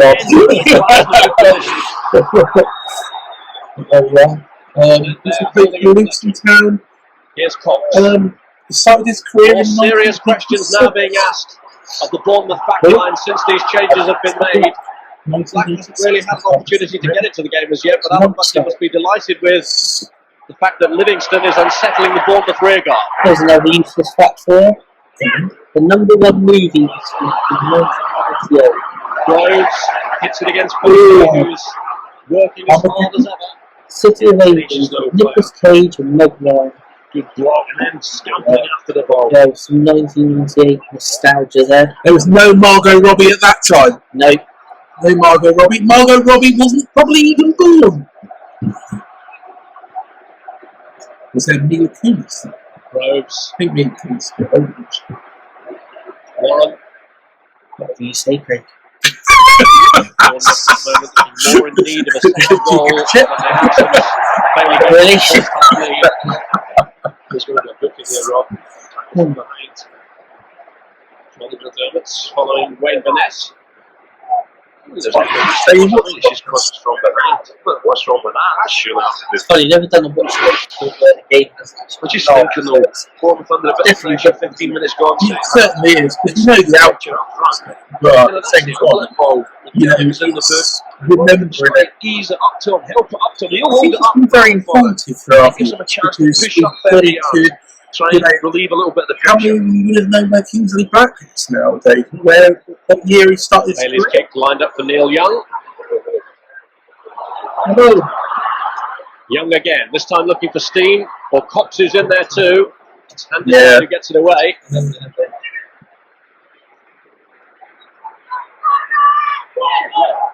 Kingsley Black. Young again.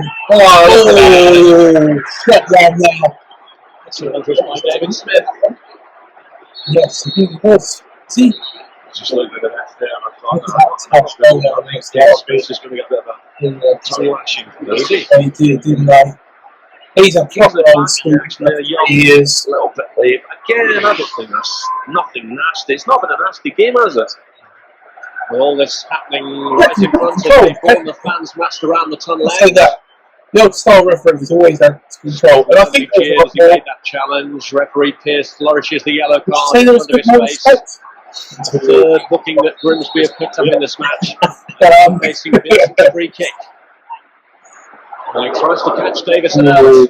Great cross, if you got the end of that, that's a goal. You know what? I was just thinking the same thing, remember? No good. Well, this has got to be a boot. For consistency here, this surely should be a boot. You know, Yeah, there's nothing nasty in it, but this one goes there's unneeded. nothing else. It's the player who gets away with it.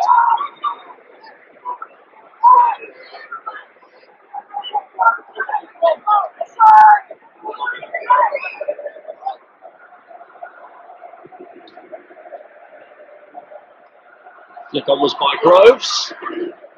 Control's been pushed up so far by this referee, isn't it? Pearce has brandished the yellow card It's 3 big times this, in see 7 minutes in the second half. Yes. See if he's got still attached to that jersey. No, it's done like this. What a thing. But then again, you know, the referees, actually, we was having this conversation the other day. The referees back in that era, It's more. It's going to be an area where Robinson will give chase and he forces Anderson to concede the corner. All those sort of referees. They don't give up, do they? Robinson, somehow matched up, they kept going, putting Handyside under pressure. Decisions. The first half minute has made it a lovely work. Corner kick, Robinson stole this time. Paul Durkin, yes, Paul Durkin. He's actually from Bournemouth attacking towards the end where their supporters are gathered. Any of these? Certainly, I think he was from. Yes, about names out there. Well, Warren was standing, Robinson rather was standing right in front of the goalkeeper. Barron keeper.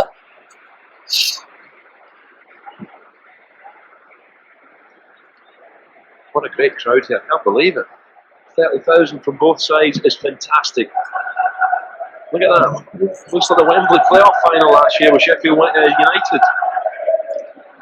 Well, the first Wembley final for this competition saw the introduction of a family enclosure at Wembley. And that's why the Auto Windscreen Shield final, as it now is, has become known as the family final.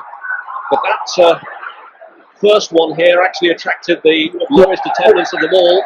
And that was in excess of 30,000. Could well be almost double that here today. It's a busy time for Wembley. Playoff finals looming. I think it's a great idea.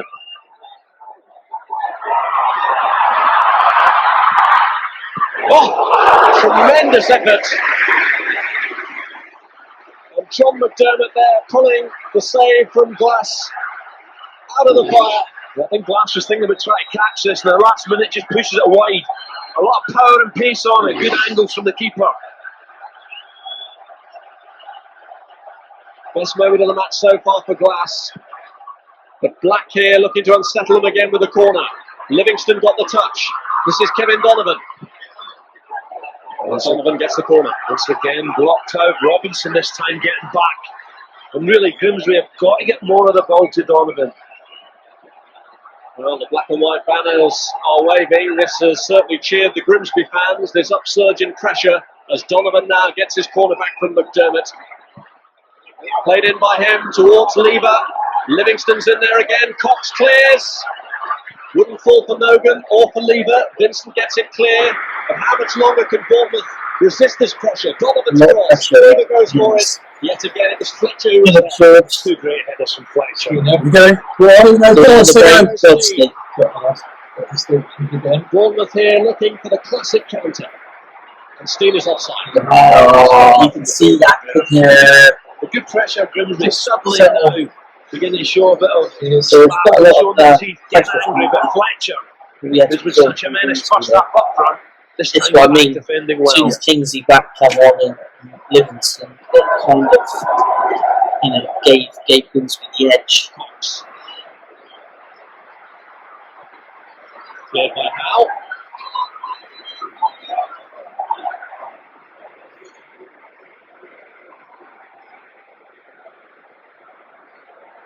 And decide.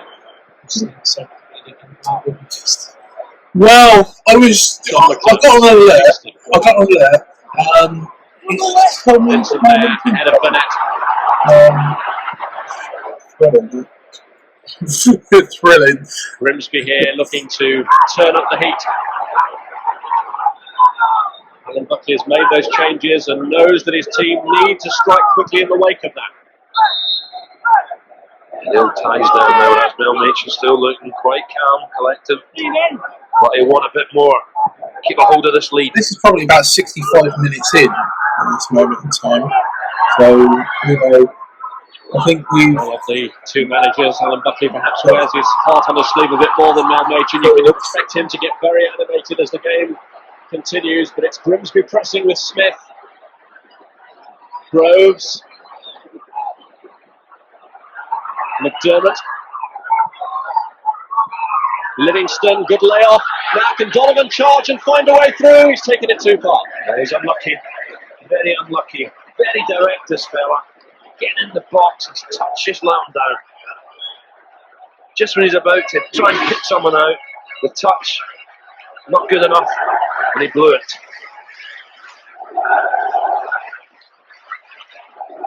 Bournemouth done well, the defenders not diving in there. It really is a threat, a danger. He needs more of the ball.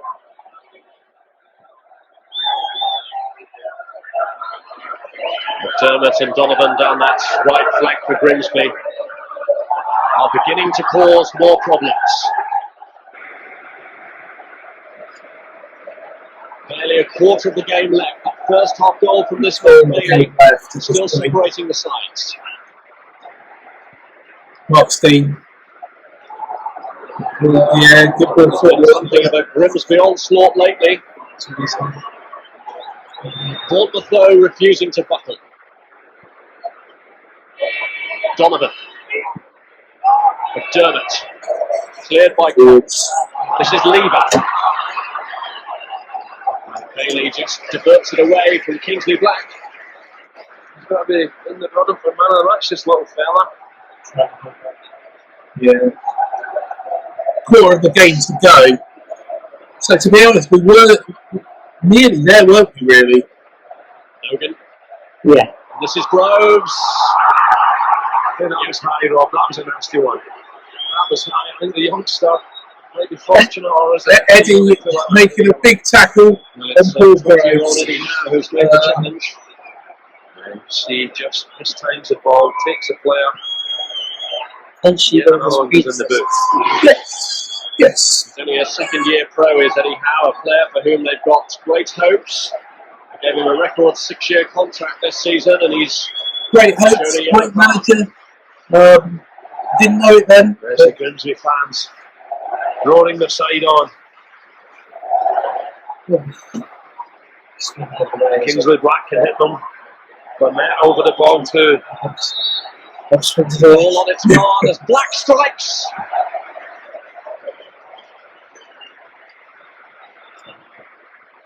Well, what a sparkling introduction that would have been had Black come on and scored. It's just easy around the wall, a bit of bend, but Glass had it covered. The elevation wasn't right. as soon as he's come on, like you said, who's won twice here at Wembley before, in the '88 League Cup final with Luton against Arsenal, and in the 1992 Zenith Cup final when he was playing for Forest against Southampton and actually scored in the 3-2 win. He also once came on as a substitute for Mark Steen here.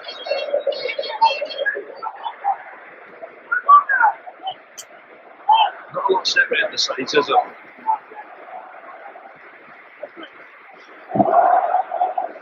Still could go either way. A reminder that the principle of the golden goal does apply, so if Grimsby were to level before the conclusion of the 90 minutes, then it would be extra time, with the first goal in that period bringing play to a stop and deciding who the winners are. There'll be one or two tired legs in there as well, Rob. It's just taken a lot of rain over the past weeks. I was glad when they abolished it. I've seen Wembley look better. I think it's more exciting than that 5 minutes. Yes, as you've said, it's busy times. penalties, don't get me wrong, that's crawling itself as well. But it is, Portugal. you've got to have an end. Yeah.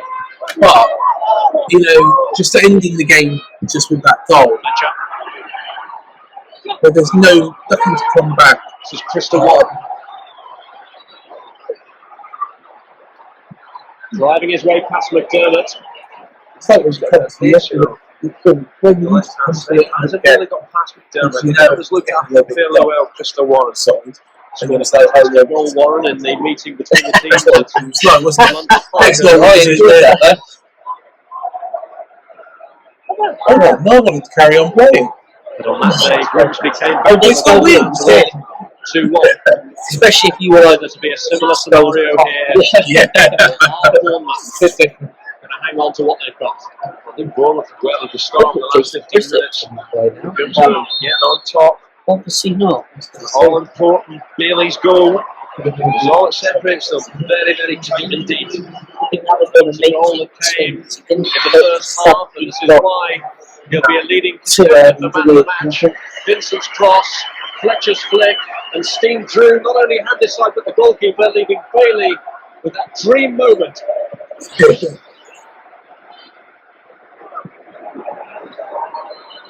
And Livingston here is Van Nogan. Back to Livingston. He's a rocket back, isn't he? Livingston trying to get his legs going there, but Cox read it. Overlap Fletch. It does like make you win now, but His first season as the captain, having been appointed in that role. Yeah. And there's the climax of that season. Oh, person, look at that side. Up the Wembley steps, Look at that side. leading his team to pick up the trophy. at the moment. Yeah. Well, this is the problem with playoff finals and cup finals. You can be that side for Robinson, good strike! Suddenly out of the blue, he gave Grimsby a real scare. The ball just sat up lovely for him. Aidan Davison suddenly got the fight of his life. Robinson, good strike. Hand aside. Well, if Grimsby have just lost their edge a little bit, that effort from Robinson will have broken them up. And here's Burnett trying to weave a way through. Yeah. The injured crowd were going was at Kingsley back. Will Burnett had made his mind up. Donovan's in danger. Steen. Oh. See, what was that not free? Yeah, the challenge there by Burnett on Steen. Burnett having already been booked, has just had a final warning from the referee.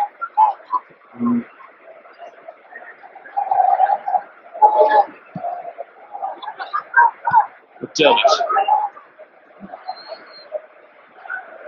Nogan.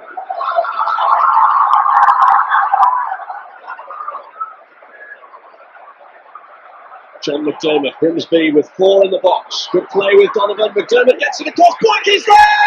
It's gone in! Yeah. What's that, man? Keep it out! Kingsley Burke, the substitute, has rescued Grimsby. Well, that's Drew Lock and young Neil Young who have got an excellent first half. Well, that's what happens at Wembley. 1 minute post in and the next Grimsby are back in. It was a superbly worked goal. We've been on top On the right hand side again. throughout the game. Good play. Yeah, but if you went It's the through lovely years cross the far post. Black steals in.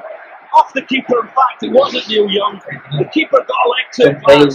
Couldn't keep it out. Yeah. Smashing ball by Brian right to the far post. Black stole a mark to the defender. It was a good run, though. That's a dream. It's dangerous box. It's dangerous box.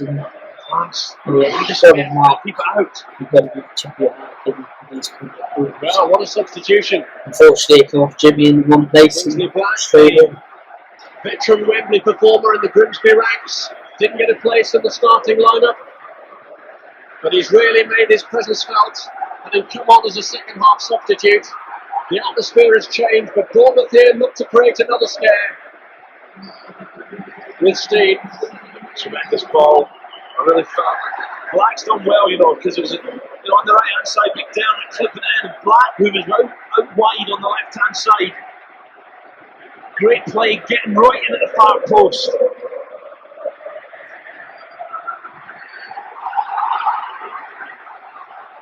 Livingston. Here's Black.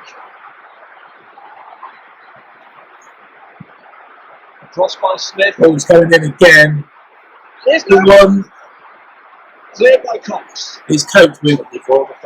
He's been a he's brilliant. He's absolutely brilliant. You can see why he's doing so well. They need the breakthrough with that goal. You've seen it from the but and win this competition. So what an impact Kingsley Black's made. you can see where A good-sided Black, left-sided players didn't admire the cross from the right. They got right in on the far post and took Bournemouth by surprise. Black whips this one across dangerously. Cleared by Howell. Bournemouth really are shaking at the back. You can tell from Howe's anguished expression just how much this game has turned around. Still, he's got the news to get the what so the club. Nice ball move, 2 on, 2 off. Gamble has got them an equaliser. Is there a winner in this? Black's cross again! Oh, it's headed over! Groves it was coming in at the far post. And Bournemouth at the moment are at 6s and 7s. You can tell by Paul Groves' expression here. Black's impact, tremendous. The show him on his left foot, that's what he wants. Groves rises high. Beautiful flight across the far post. Groves really, I think you've got to hit the target and do better from 3 yards. Hal, the youngster, he's under pressure from Noga. Suddenly it seems that Bournemouth have hit the brick wall, whereas Grimsby have plenty in the tank. Well, you look. Really, Neil Young really down this right hand side. Have got his touch. Sean Kingsley Black inside on his right foot. So he'll put the cross in all day. Good chance. Lee Nogan trying to line it up again for Groves. Fox dives in with the challenge. No chance at all. I remember in the interview with What a bold gamble it was by Alan Buckley to send on Steve Livingston and Kingsley Black. What a pretty much ever present in that squad. So the problem here is that it's great play. The ball makes a goal. And I tell you what, it was an acute Groves didn't get the best out. Kingsley Black, the celebrations, he done ever so well to get that cross. Is there any players that you say, Many times you see people hit the side net from there. I think Jimmy Glass the cross, really from O'Brien, was so deceiving, a smashing cross. Glass could do nothing about it.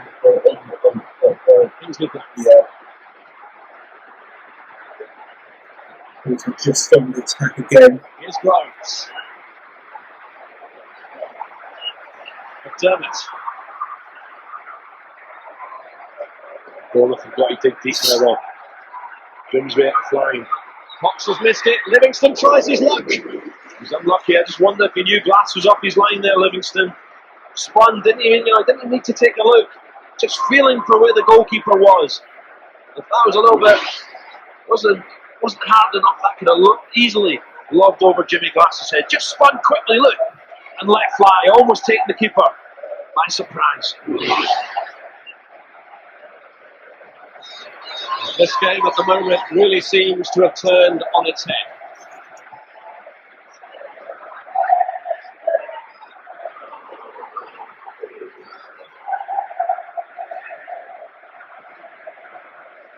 Their first ever day out at Wembley. Supporters of both these sides are keen just to enjoy the day. No one wants to be a loser at Wembley. Grimsby here have fought back with grim determination. Now can Livingston turn the comeback? So what he's done well there. Livingston in terms of standing on his feet. His Cox clipped him. They didn't go for the dive, didn't roll. Cox suddenly on a little blow, realises his team are under heavy pressure now. He needs more support from his midfield players in front of him.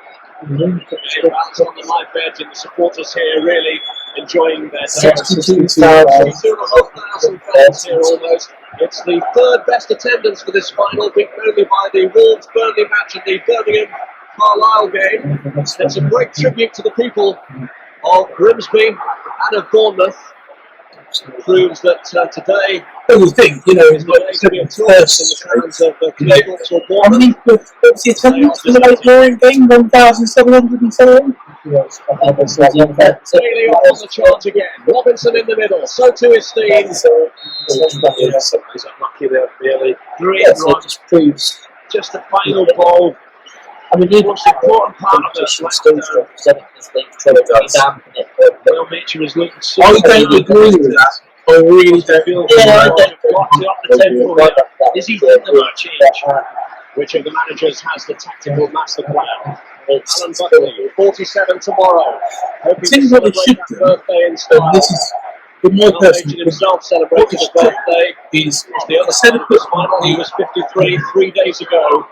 The Premier League under 20. This team looks like giving him the present today. It was playing in the first half with that Bailey goal. So let's do that. They didn't The substitution in the goal for one of them.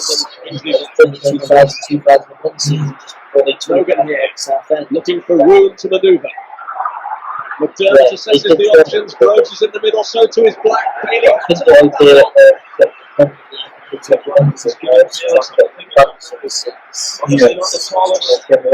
sweeping the cross as the revenue for the low these clubs. on both flanks now, Grimsby.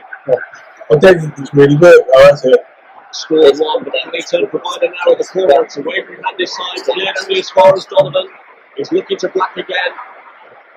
I think one of the national league teams He gets the cross again. The net strikes it! What a goal! Oh, it's wide! Well, everyone on this side thought that was in. I think Alan Buckley did too. They were out of their seats. It ruffled the net, but it was the wrong side of it. Yeah, but that's reaction tells you it's a great strike. A bit of second ball this time from Black. Cox heads out. Both far in the Look position. at class flying. That Gets might it be back to the stanchion. I'm not going to search Just for a it. minute. The Grimsby flight that came through. Thought the side had gone 2-1 up. Alan Buckley looks on. Hits the ball. I'm sure he thought that was We've it. got him down, but Unlucky. Well, they were ready to apply. They were all ready to apply there. What would have been a spectacular Wembley goal. Season before this one. Definitely up the game up now. This is much better. But Bournemouth have to operate Grimsby full of confidence. Give it a clue. Comes from Norwich. Grimsby have really picked it up in the second half. Oh! It's still Bournemouth have given more problems to Aidan Davison. I know he Directly than Grimsby have to Jimmy Glass, although it's the Bournemouth defence that looks least certain at the moment. Grimsby here looking to turn the screw. Kingsley Black. I'm not sure. Go on. This end where all the Grimsby fans are. He's going to be the hero of this afternoon. Good experience all throughout this Grimsby side. Cross from Donovan. Last came through the crowd. It's Black again. And it's blocked by Bailey. Corner. Bailey's been in the thick of it, hasn't he? Black, good delivery again. Donovan. He's probably With a strike again. Bailey. Playing an important part here. Look at the bodies in there. As Glass gets a punch on it.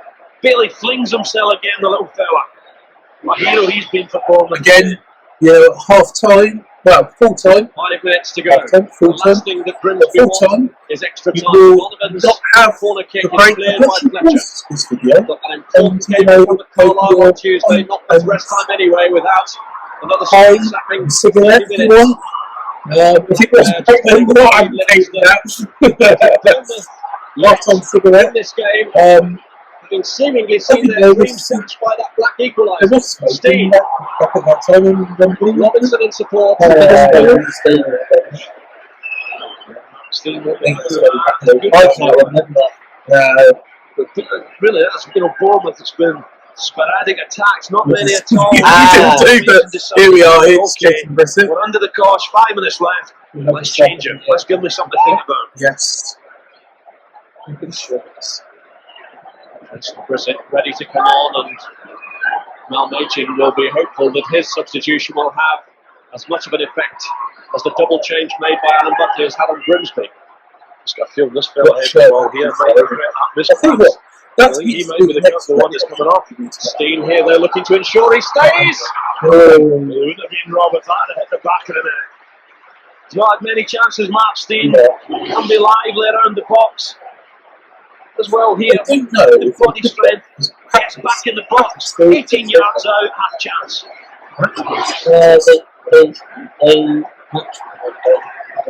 Patrick, I think, does in some form, but they will be able to produce a shot. Steve. They just won't be able to Patrick. Here's Handyside. Smith to Black. They've got to take two records. Knox. Good tackle. Of course, completely. Isn't that To his left. JD? Yes. He's gone young to his right. Steen. Crucial header away by McDermott. Great play from Bournemouth to the right side. And everything there. Bailey just holding the ball. Great run from Neil Young. And this time he puts in a lovely delivery. Steen can't get high enough. McDermott turned awkwardly as he made that clearing header. Yeah, I think they were facing really ready good. There's more. Right. Robinson's layoff. This is Jamie Vincent. Strong header away. Yes, they do these days. If they do anything with JD, they don't convert them. Logan. Obviously, we had our kicks in the first two. Nice kicks, Stephen Fletcher heading to his left. The next one to number? the touchline, but this is Young. Good. Groves. Bournemouth are just beginning to believe in themselves again, Rob.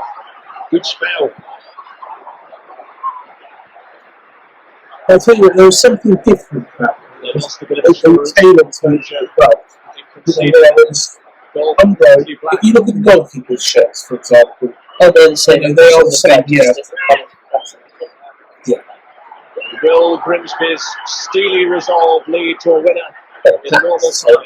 Yes. Extra time, a minute, a stop. I think it's the game that McDermott. I see what Luton playing Kevin Donovan in their goalkeeper playing the other day. charges it to Just Robinson. with That's the Livingston. badge and their sponsor across the front. So, whereas the JD ones were unique. Logan. Donovan. Logan again. Good build up from Grimsby. They've got enough players in the box, but Vincent makes sure that there's no service. Involved now, but when it's Steve. Yes. both sides, fully aware of that. Well, I think we are coming up to the 90th minute. He's got still at the ball saying Fletcher, has he? George with Fletcher Grimsby has been applying to Bournemouth. It's announcement of added on time. Bailey. Going for it. He's done well to get in across to Fletcher. Oh. He's unlucky to big fella. Climbed high, couldn't get direction on the downward header. But what great play again from this little fella, really. Really has been so Brilliant. What a quality cross, right on the touchline. Someone Really just mad. good around it, and that is a picture Well, cross. Well, as we go into stoppage time, Crystal Warren is putting off, so if there is to be extra time, then Bournemouth are going to play it with this man, Jason Brissett, in their ranks. A player who has been used as a central striker but can play wide on the left where Warren has been playing. And it looks as though it's going to be a straight replacement as he stays on that side.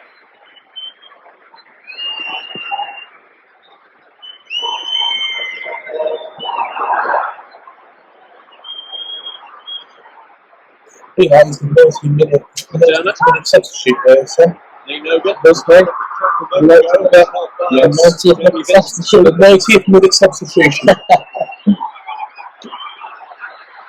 McDermott, is there a wave through for him? He's gone for it! Oh, save. Cross, rolling away. Yeah. The second time he's forced to make a magnificent save. He has a lot. It's a bit dark. McDermott obviously possesses a lethal strike. Smashing, just makes a little bit of room for himself. Just gets wide on the right foot, blasts it. Great one-handed stop from Blass. Make no mistake, that would have been a curve low, and Grimsby still have a corner here. Donovan blocks it in, presses the goalkeeper. I was saying we're going for our mates in it. An immediate into the middle from the left-hand side. Steve wants to go in alone. Challenge from David Smith. And there goes the whistle for the end of the 90 minutes. A dramatic end to the game where Steve and hoped he might get Bournemouth the winner. They threw away the lead. At this point, Alan Buckley's if double you do substitution. your half-time break, They can smile at the moment because this game is still going to go either way. Bailey's goal cancelled out by the substitute, Kingsley Black.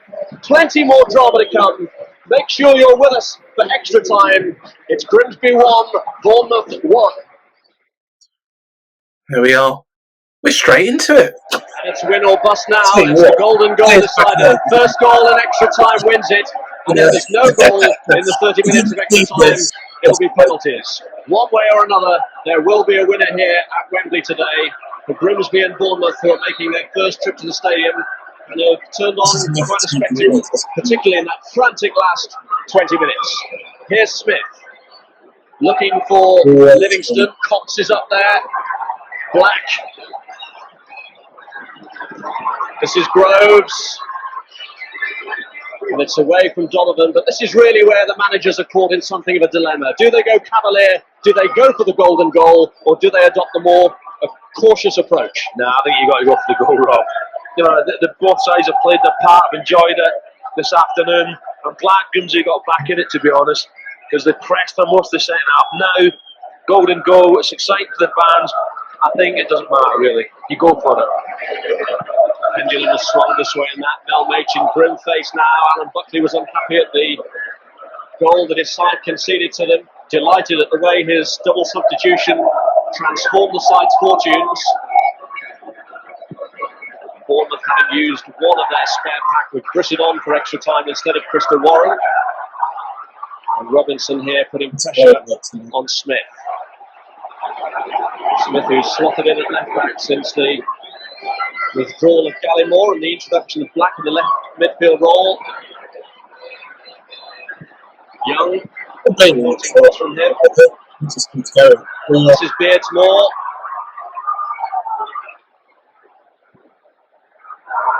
Smith away. Throughout the game, throughout that everyone became familiar with during Euro 96. You guys agree? But those players will be feeling their aching limbs now, knowing that one mistake could cost their side victory. There's always that this competition. Fletcher. It's very carry on that intensity. Given away to Groves. Given away in turn to Fletcher. Brissett.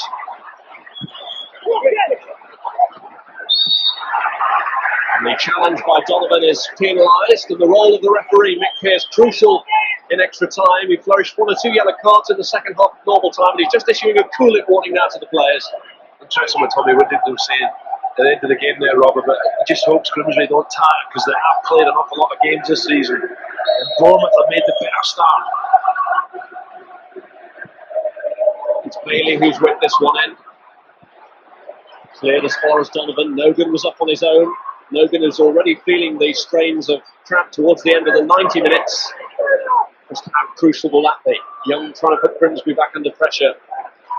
What he's trying there, I don't think he's trying to David Beckham. Good jump there. I think when the ball's got a little bit better. He's good going forward, good athlete, up and down. Rain is falling now on the Wembley surface just to give it a bit of an extra zip. Aidan Davison, the Northern Ireland international.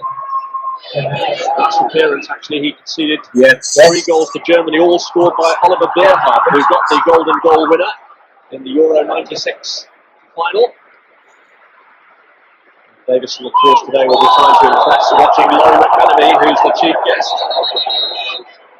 Livingston here is going to be cautioned by the referee.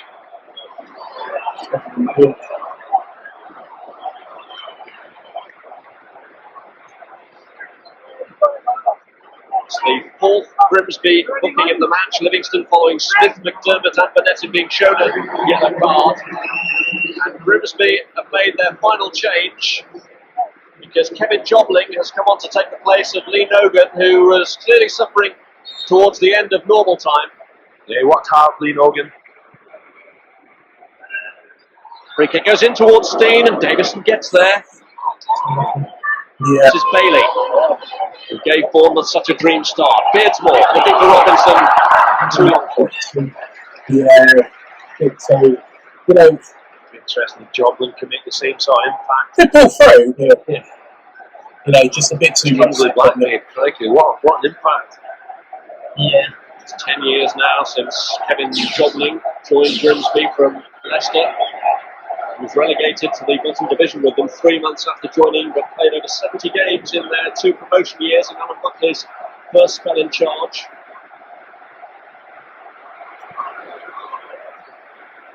Goes Fletcher. Lever's there with him. Burnett coming back to help out. And this is Smith. Cox.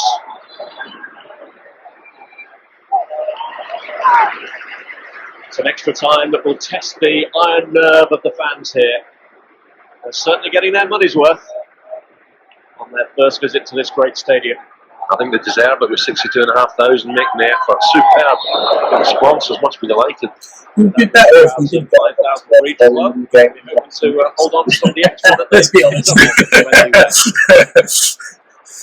Look at all those fans there. Bournemouth has been emptied. Like a ghost. Just wondered for the back here. Watching the repeat of this in the playoff final, Rob. It's gone right through to Steen. Mason Brissett.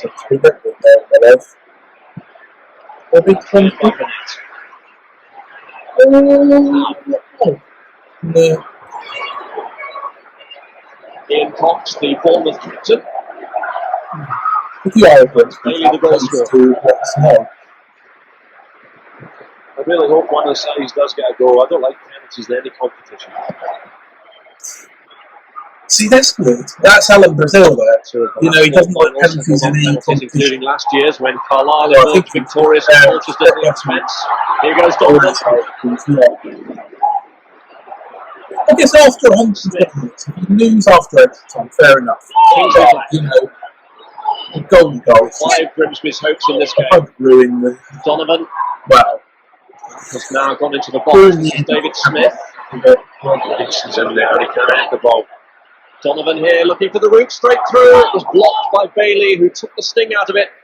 He felt that though, Bailey, didn't he? But how many times has he blocked or thrown himself at things?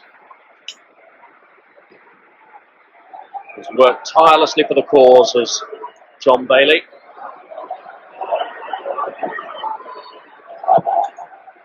being outstanding. Outstanding. Fletcher. Smith. Black.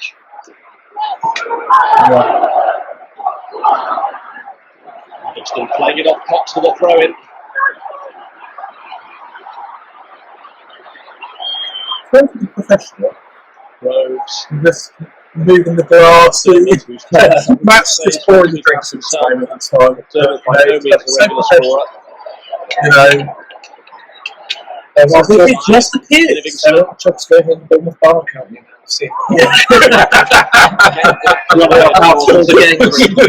this face. I should go through that point. Livingston. And he's found his man Jobling, who's been forced a bit wide. But pull back well, and Groves it is. I loved it. Absolutely. Over the line. There's one or two tired legs out there, but Steve Livingston will be kicking himself. That was a glorious opportunity just to feed it into the substitute Jobling. As soon as he passed it, you can see the reaction. Raging with himself. What a chance that was wasted. I wonder if Paul Groves was quite coherent, wasn't it? For Grace Twickenham. Yes. Definitely wasn't here.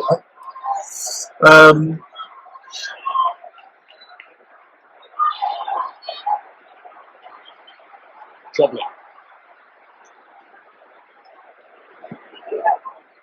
Mental fatigue bound to be creeping into the defenders here, having to keep their concentration. One goal here. She's going forward. Size gives it away, all their hopes will be quashed. Livingston couldn't make anything of it.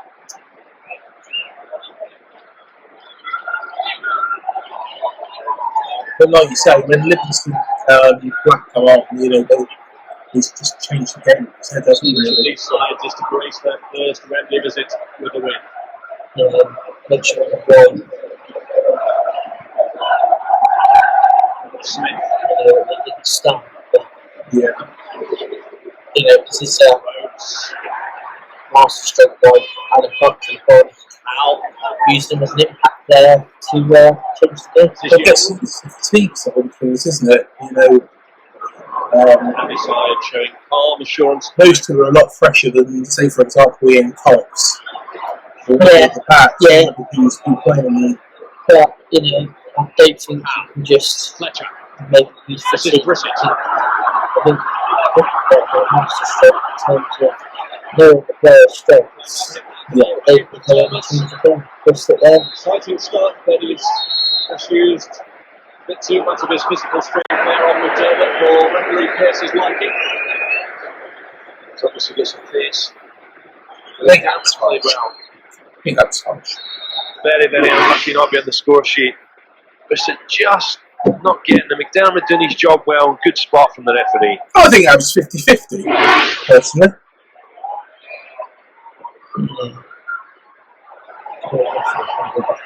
Yes. There by Aidan Davison.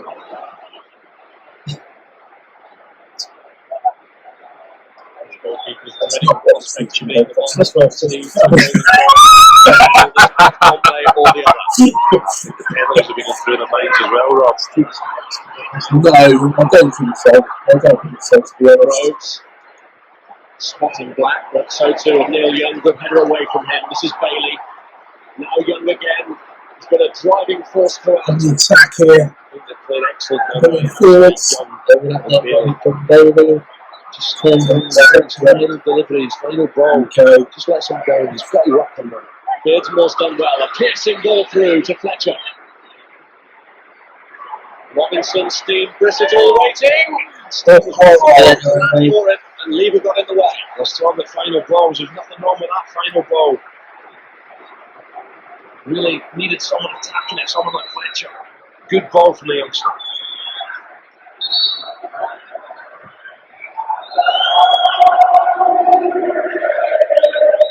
Vincent to take the throw. And there comes.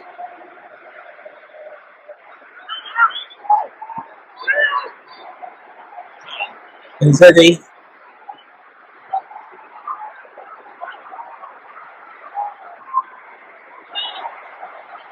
Robinson leaving Smith behind and getting it across. Davison fists it away. Groves lost it to him. He's conceded a corner here, which it remains to be seen just how close it will be. Well, this could be costly, you're right. It's a lovely ball, but really the goalkeeper, I think, has got to hold on to this. No doubt the nerves are. We've had better the chances. The goalkeepers and the defenders. First half, Grimsby more to worry about at the moment. Brissett's in there, so too is number 8 Robinson. Steen, Fletcher, Cox, all have a useful presence too. House waiting at the edge of the area. And this time Davison's handling is a lot more composed. Good attack-minded stuff from him too in setting Groves away. So, McDermott got back. We looked like we had, Grimsby had a lot of money in the defence there, but, luckily.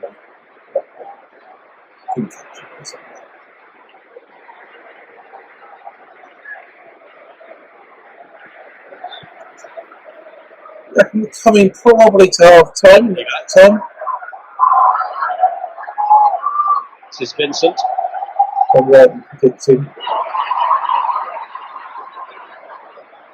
It's here, pushing it on for Donovan. Hits that one against his own man. Communication there. Not something that you really associate. All one with golden goal deciders in earlier rounds of this competition. There's the final to be decided in such circumstances as Joplin gets this one across. I was thinking how old On Groves, cleared by Bailey to Steen. very well.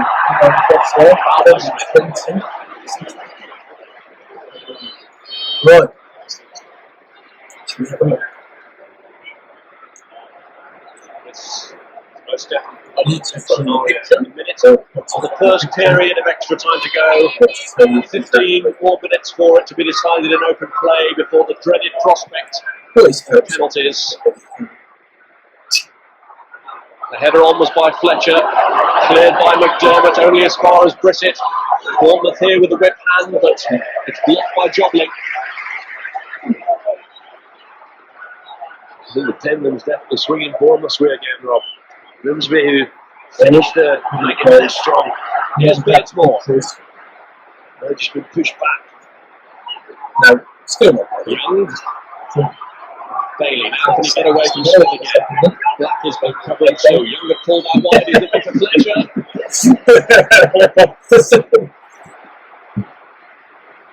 Eddie Howe. Fucking hell, he's got it again. 21. Troubling gets the throw. Stoppage time in the first period. A minute of that to be played. We are coming to the end of this half. Time. Tuesday, Rob, they have to go to Carlisle. Right. This is all they needed. Well, there won't be much time for celebrating, if celebrating is indeed what they're doing. Bournemouth, though, are making life very difficult for them. They have started extra time, the brighter of the two sides, but can they make it count with a goal? Fletcher up again there. That's been a good physical battle, isn't it? Fletcher, a little bit quiet towards the second half, thought it was excellent first half. And Lever, who's got tighter and tighter to him as the game's gone on. And that's half time. Period of extra time draws to a close. Alan Buckley and Mel Machin have done all the talking that they could do in the turnaround before extra time. Yes. So there is something that Mel Machin certainly can do. He's still got substitutions up his sleeve, and he's about to bring on John O'Neill, who actually scored an own goal in the league meeting between the teams earlier in the season. Don't say that, Rob. He's just coming on his mentally committed to me. It would be a bitter twist, wouldn't it, if the golden goal was an own goal? Yep. John O'Neill is going to come on though for the second period of extra time. The Glaswegian who made one appearance for Celtic. There we are. So you preempted it, you didn't watch, and plus, I know Matt for certain hasn't watched this beforehand. So, last time I watched this. Figured in every previous Auto Windscreen Shields round is John O'Neill. Sub against Leighton Orient in the first one. And everyone since up until now. But gets his opportunity because Russell Beardsmore has clearly run out of gas. Even if not, I still do have the excess player. I've not used it since as well. A splendid goal. No, actually, probably 2000. Probably 2000. The reason why I say 2000 is because that was when, what was it? PlayStation 2, wasn't it? I think it was PS2 that come out. Is it going to take something spectacular to settle this game one way or the other? 15 minutes left now for a golden goal decider in the 1998 Auto Windscreen Shields final. Young.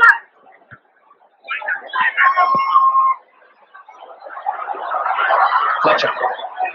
Decide.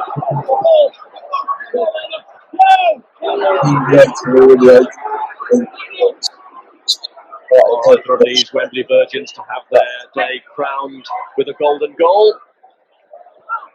Or is it going to take penalties for the second year running to separate the finalists? Here's Jobley.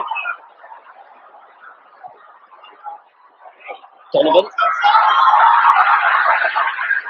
Cox. Burnett. Donovan unable to keep it in play. There are a lot of very tired limbs out there now. Yeah, the rain's beginning to fall as well. The pitch, I don't think needs any more water on it. Big international coming up.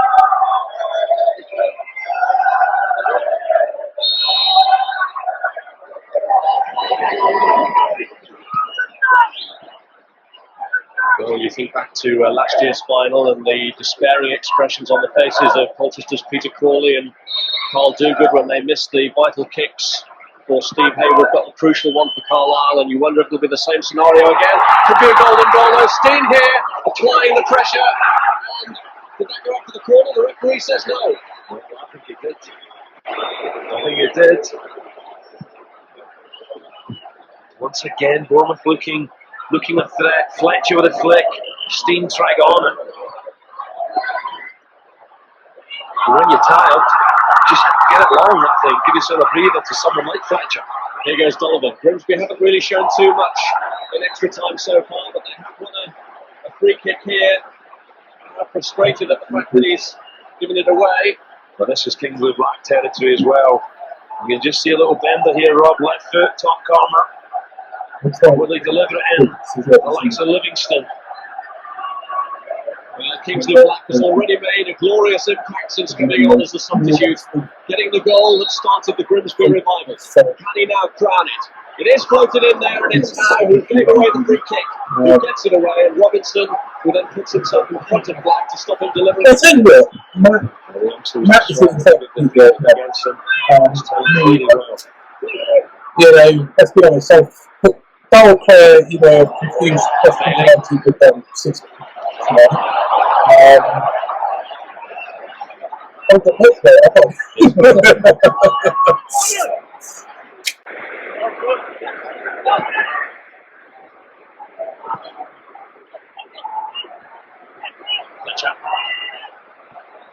Fletch was so good at holding the ball up as well. I think Bournemouth have been good down the right hand side, so a lovely little combination, I think, with Bailey and Young. Nice interplay, and then the ball goes forward to Steve Fletcher. More over than Martha's mentioned.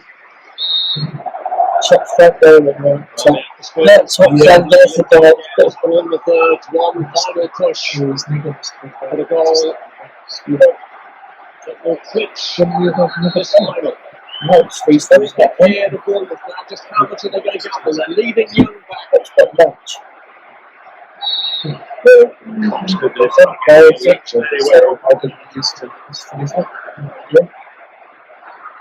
Vincent and Bailey were 2 over it. It's taken by Vincent. It's so close. He did a bad. Somehow clawed away, but still Cox is in there. So one Robertson, good stop from the keeper. Just to think that's the golden goal. Cox was in there. Let's have a look. Could have come off. Could have been Burnett. Or was it Cox? But good stop. Right down low. Scoops it up. And gets a punch away. A real testing moment that for the Grimsby goalkeeper. And Davison managing to force it away. Spinning towards him.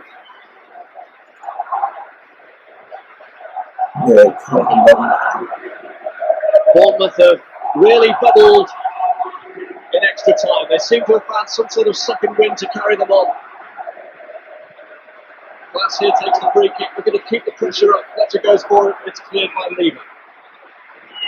Vincent. This is Jason Brissett.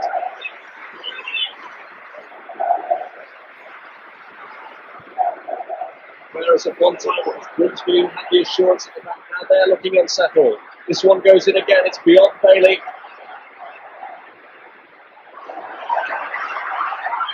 Young here. Steen is in there. So too is Andy Side. Good defender. This is troubling. Now can Grimsby break in the final 10 minutes? They've been pegged back for much of extra time. Burnett.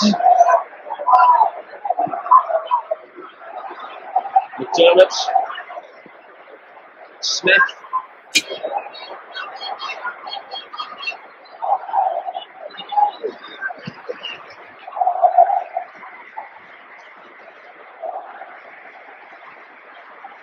David Smith. So things later. Rhodes trying to force it through, and that was a back cross from Cox. Good pass there. What Bournemouth thinking of there? Eddie And Glass picks this up and drops it, I think. He's maybe flashing it away with this. There's not a lot of distance between them.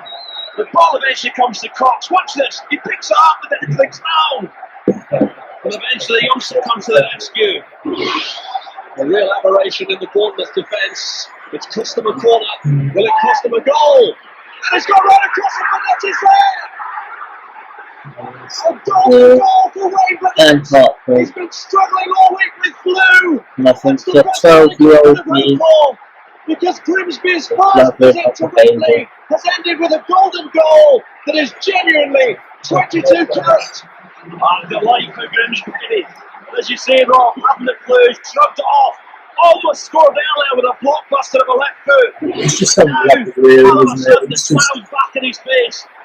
I think the legs have gone, you know, in some players in Cox. I mean, when you look at it, they've punished us for mistakes. There's a defensive error. It's a good quality finish, great reaction. And Glass really not totally control. unbalanced. Superb Sticks his reaction leg out. from Wayne Burnett. And this man's delighted, gets in there. And there's no way back for Bournemouth now. What a moment for Alan Buckley. He brought in Wayne Burnett from Huddersfield.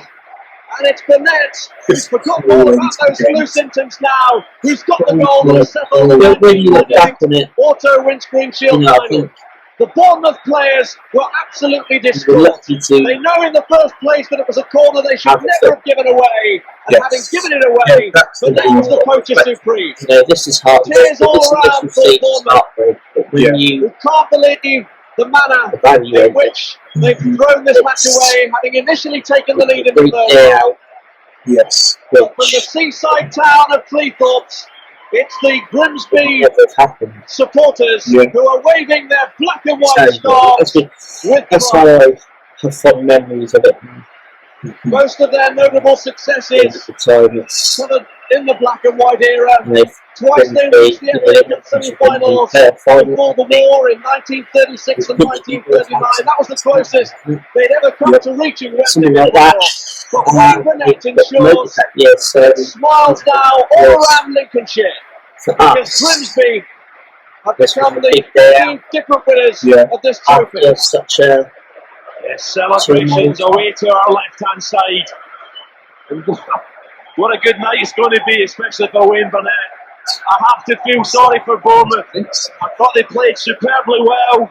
Fletch says this was very low. Just coming into the game more and more after a strong second. Of course, he put it right 5 years They later. should have nothing to be That's what he disappointed done. about. He put it right 5 years later in the Both Legend sets of Stadium. fans have been excellent. So black and white flags have been waved now. Away to the right. The red of Bournemouth get disappointed, but what a good day out. What a cracking game to see. Alan Buckley must be a very, very proud man. He's tugging Paul It's close. strange watching it all back. You know, He wants to be part of these celebrations, and who can blame him? They say you should never go back to an old stamping ground. Alan Buckley did just that. Life didn't start too easily for him back at London Park, but now he's led the team on what he hopes is the first leg of a Wembley double. That this can be added to if they return for the playoff finals at the end of the month. Wayne Burnett, though, is the Wembley winner of Grimsby's first ever visit here, and the rain that's falling cannot dampen the enthusiasm and the delight that they feel. Big trophy or whatever it's called now, because hopefully we don't feel like going back to that sort of level. But at the same time, I'm sure they've celebrated tonight. The proper one incentive to come back here in a playoff final. Why they look so far? To celebrate that golden goal winner from Wayne Burnett for the serious business of ensuring that the resumes. Celebrate it, you can be sure they will. But before Al Machin, who saw his team take the lead in the first half with that goal from John Bailey, he now has to go away and pick his players up again. The fans sportingly give a round of applause to Grimsby. Their playoff hopes may well have died, but they'll hope to be back. Yes, he was very upset about this red balloon. This is the story. He had the red balloon. He had that red balloon one day. I don't think. It's a cruel way to end the game. Better than penalties, I must say. But Cox, as he leads his side up, what a good picture he's got. I was impressed with many of the Bournemouth players today, Rob. Ian Cox, I reckon there'll be one or two clubs maybe looking at him. Of course, he's disappointed, dejected. Well, the runners-up medals being presented by Laurie McMenemy, and just on the right of him on your picture is Trevor Watkins, the Bournemouth chairman, who can be delighted with his side's contribution to this match. Indeed, for much of extra time, they look like the stronger side, but that final mix-up at the end when Glass spilled the back pass from Cox and it led to the corner has proved so costly. It really is the one blot of what has otherwise been an impeccable display from Ian Cox, who can still feel proud after leading his side up the famed Wembley steps.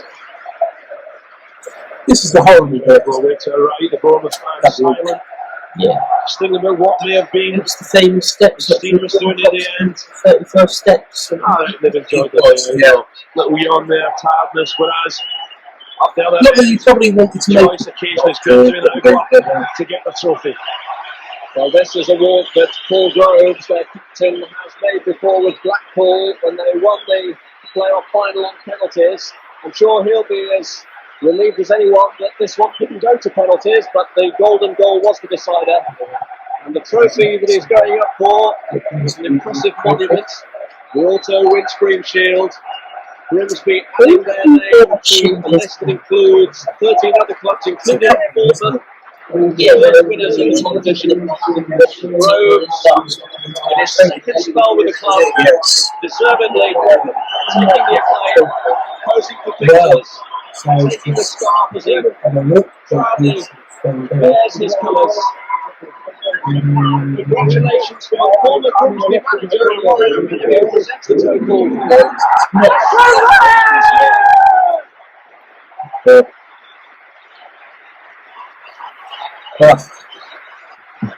And all along the line it will go. Roll being reminded that there's a medal to go with the trophy too. Proud moment for the veterans, the people like John McDermott and Mark who've given such lengthy service to the club. Oh, so Grimsby Town. David Smith, who had to perform roles on the left side of the field and then at left back, Kingsley Black came on. If you know where the actual trophy, the man who stole the glory and is getting a special word of congratulations from Laurie McMenemy is this man, Wayne Burnett. He can throw away those antibiotics now. He's just had the best flu cure ever. Carol Clare, the young player who was substituted. A disappointment for him, but it all ends in smiles. What a great day this is. Nice to see little kids. Look, on our daddy shoulders.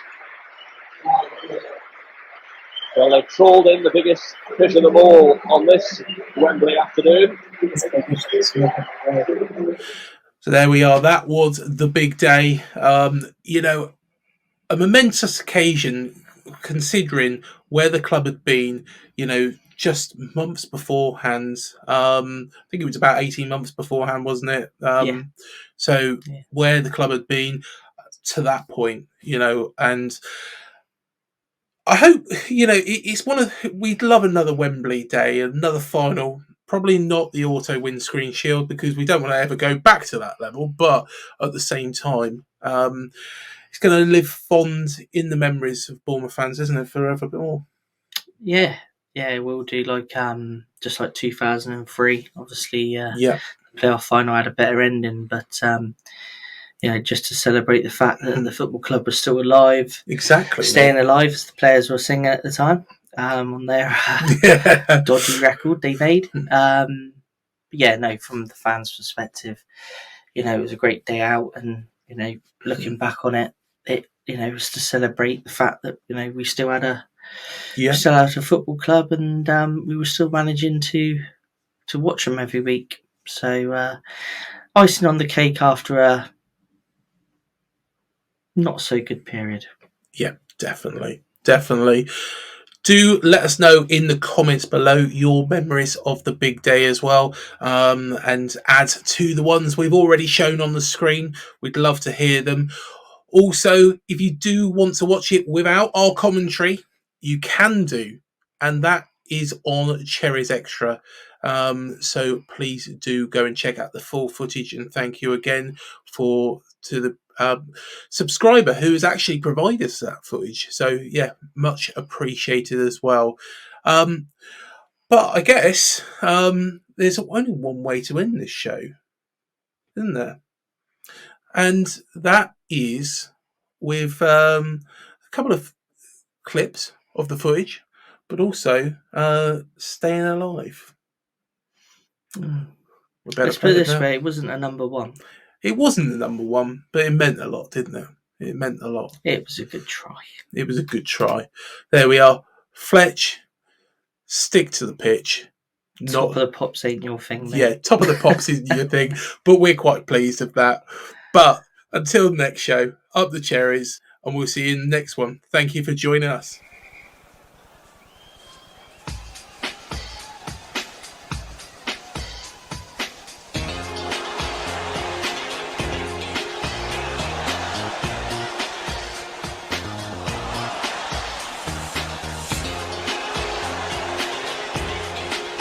Well, you can tell by the way I use my walk, I'm a woman's man, no time to talk. Music loud and women warm, being kicked around since I was born. Now it's alright, it's okay, you may look the other way. We can try to understand New York Times effects on man. Whether your brother, whether your mother, you're staying alive, feel the city breaking everybody shaking and staying alive, ha, ha, ha, ha, staying alive, ha, ha, ha, ha, staying alive.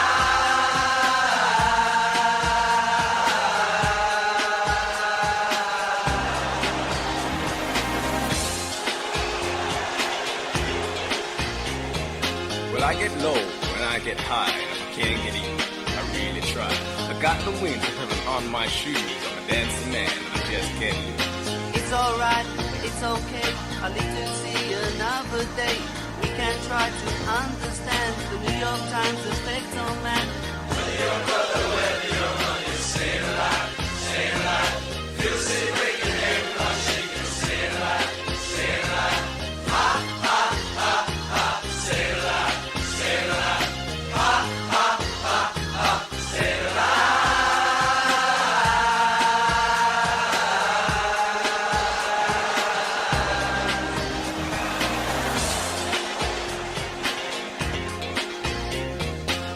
Not going nowhere, somebody help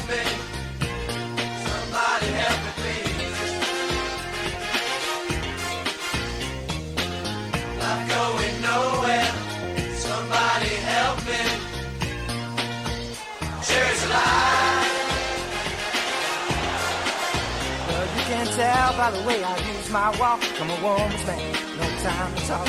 Music loud and women warm. Been kicked around since I was born. Now it's alright, it's okay. You may look the other way. We can try to understand the New York Times effect on man.